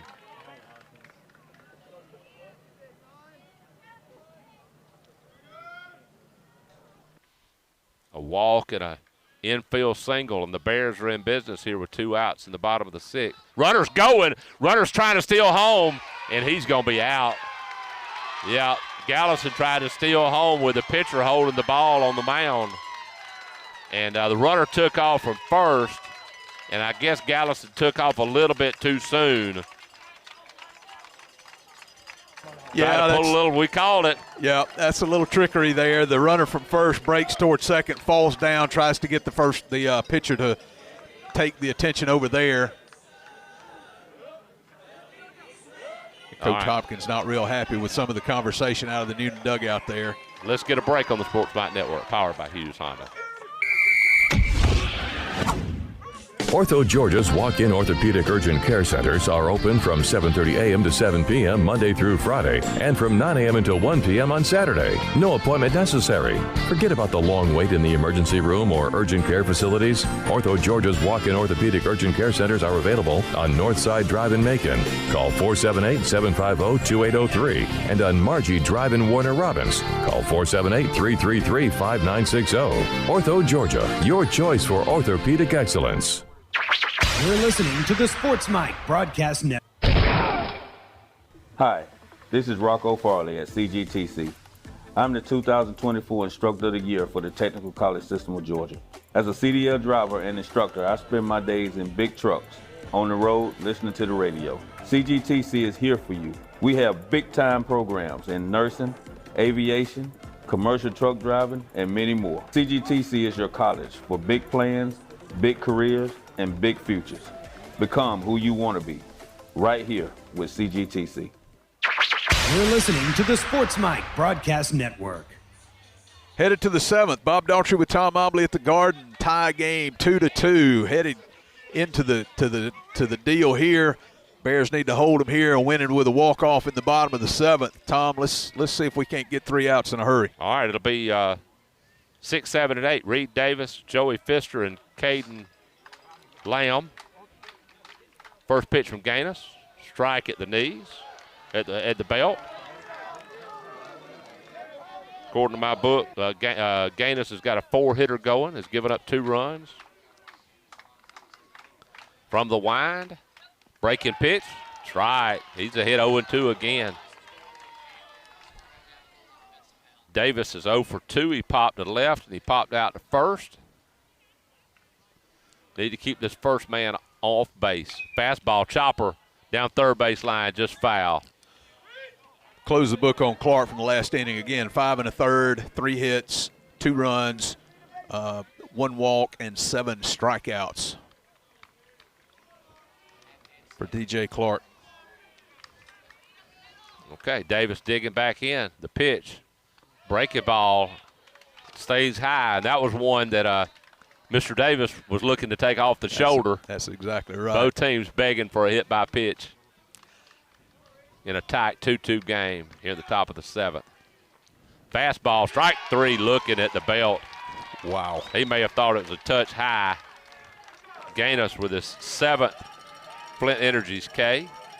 Yeah, he was just fooled there. He had gotten breaking ball, and, he just pitched him backwards there and got him with a good fastball and just locked him up. Yep, 7 Ks. Got to bring Joey Pfister. He struck out in the 2nd, popped to center in the 5th. Pfister plays left field, hits 7th in the order. Breaking ball's outside, ball 1 from Gaines. Bears with 6, 7, and 8 coming up in the 7th. Breaking ball, couldn't lay off the high curve. Out of the zone, swing, miss, 1-1. 1 ball, 1 strike, 1 out. Top 7, 2-2, score. Gaines from the wind. Fastball at the belt, strike 2. Pitching backwards, I love it. Lead off with the breaking stuff and come back with the heater. Yep, that's it. All right, the 1-2 pitch from Gaines. Curveball stays outside. 2-2. Newnan coach imploring the dugout to pay attention to the pitch. See what he's doing. Pay attention. Fastball, strike 3 looking. And I'll tell you, I just jumped right on you. I'm sorry, Tom. First time today that I remember Tyson coming inside on a 2-strike count, but he came inner third right there, just above the knees, and locked him up with a good hot fastball. I tell you, Gaines looks strong. Even we're in the top of the 7th, but the right-hander for the Bears is still bringing the heat. 2 outs, nobody on. It'll be Caden Lamb. He's 0 for 2, struck out looking, flew to right. First one's too high, ball 1.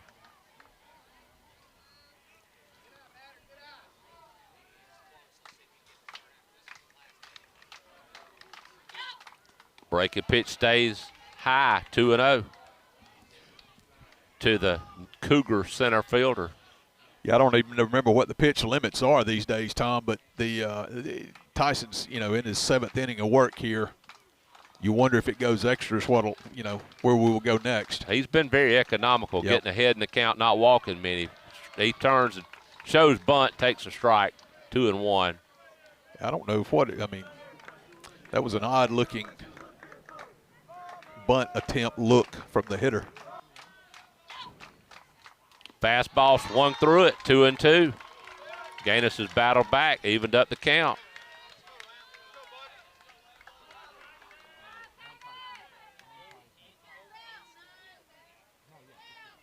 He can throw anything he wants here, Tom, because he's shown him everything.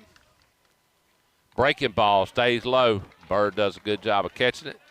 Full count to the 8th place hitter. And to me, you got to pound the zone right here with the 8th place hitter Whatever Make your him best, leave swinging. Whatever your best pitch is. Hard hit ball into left center. It's down.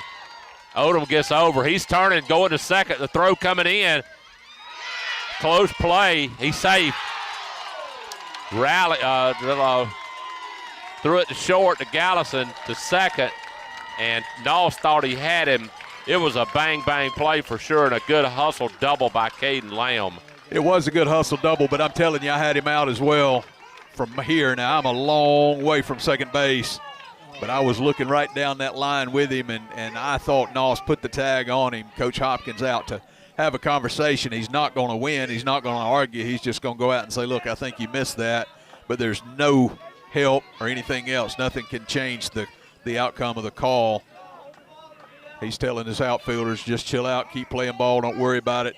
He's turning and walking away. Bang, bang play at second. He came in really pretty much straight on the bag with his arms separated as he slid in. And hard to tell if he got the tag on him before he touched the base. Absolutely agree. We got a pinch hitter for Newnan, number 27.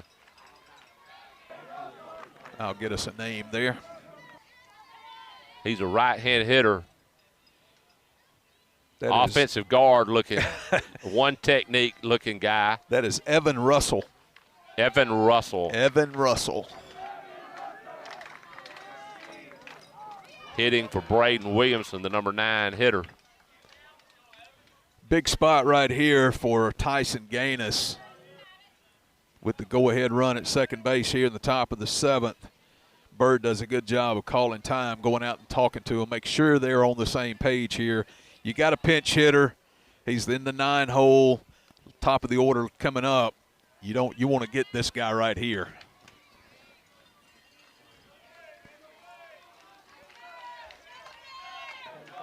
All right, 2 outs, runner on second, 2-2, top of the 7th. Pinch hitter Evan Russell at the plate. Tyson Gaines toeing the rubber, looking the runner back. Fastball at the knees, strike 1. Good pitch from Gaines. Inner half, knees. He's a big guy at the plate. Looks like he could put some power to it if he makes contact. Fastball at the belt, strike 2.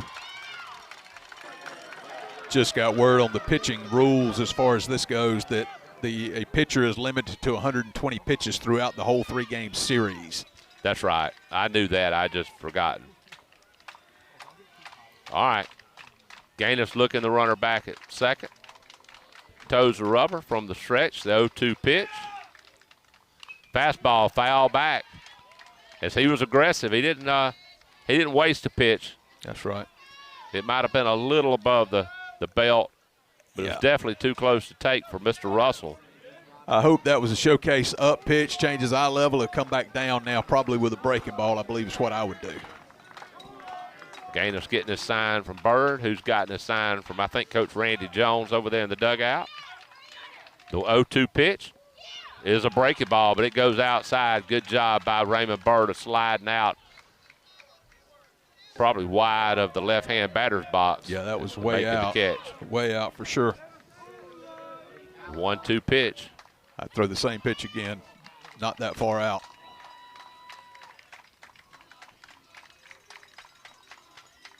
Gaines looks the runner back a couple times. Fastball hit hard into right field. Going to be a base hit right at Hammond. They're going to send the runner, and they're going to hold him up at the last minute. And it's a good thing they did because Hammond would have had him thrown out by 20 feet. You're being gracious. He would have been out by 60 feet. That was an incredible throw. Good job by Hammonds of charging that hard hit liner to right field. Runners on the corners, and we're going to get a pinch runner for Russell. Number 3. That's Nathan Dewberry. If it's number 3, he's got a hat on, and we're going to have a mound visit from Coach Hopkins. We're going to get a break on the Sports Mike Network, powered by Hughes Honda. Are Are you looking for fine meats and top-tier catering? Well, look no more. Here at the Butcher Shop, it's all waiting for you. We specialize in fresh, grade A meats, chicken, pork, vegetables, marinade, and homemade sweets. Our prices are as good as any supermarkets in the area. And let's not forget our exceptional hometown service is still second to none. So stop by and see David and Amy Dean along with their fine staff. The Butcher Shop, now located right across from Lowe's Home Improvements at 1057 Highway 96, Warner Robins, Georgia, or call 478-988-9262. You're listening to the Sports Mike Broadcast Network. All right, Nathan Dewberry will be pinch running at first. Runners on the corners. Cade Lamb at third. It'll be the number one hitter, Hayes McGinnis. 0 for 3, struck out in the sixth, looking. Grounded to short in the third, popped to third in the first. Headed to Arkansas. Got to be the guy that Newnan will want up at the plate. Yep. 2 outs, top 7, 2-2, but Newnan threatening with the runners on the corners. Gaines from the stretch, gets his sign. Fastball, stays outside, ball 1. Got a base open, but it was Espinoza who hit a national exterminating home run in the 6th to tie it up.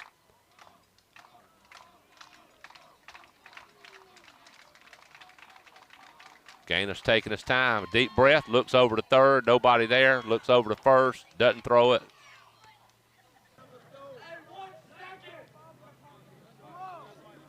The 1 from Gaines. Breaking ball stays high, 2-0. You don't have to give in to McGinnis right here. If you think he's their number one guy, yeah, I wouldn't be so opposed to. I know that you put that second run in scoring position, but don't let this guy beat you. Breaking ball popped into right field. Hammond's retreating. He's underneath it, and he's got it for out number 3 and a big out right there, as that will end the threat in the top of the 7th. Not before they had no runs. 2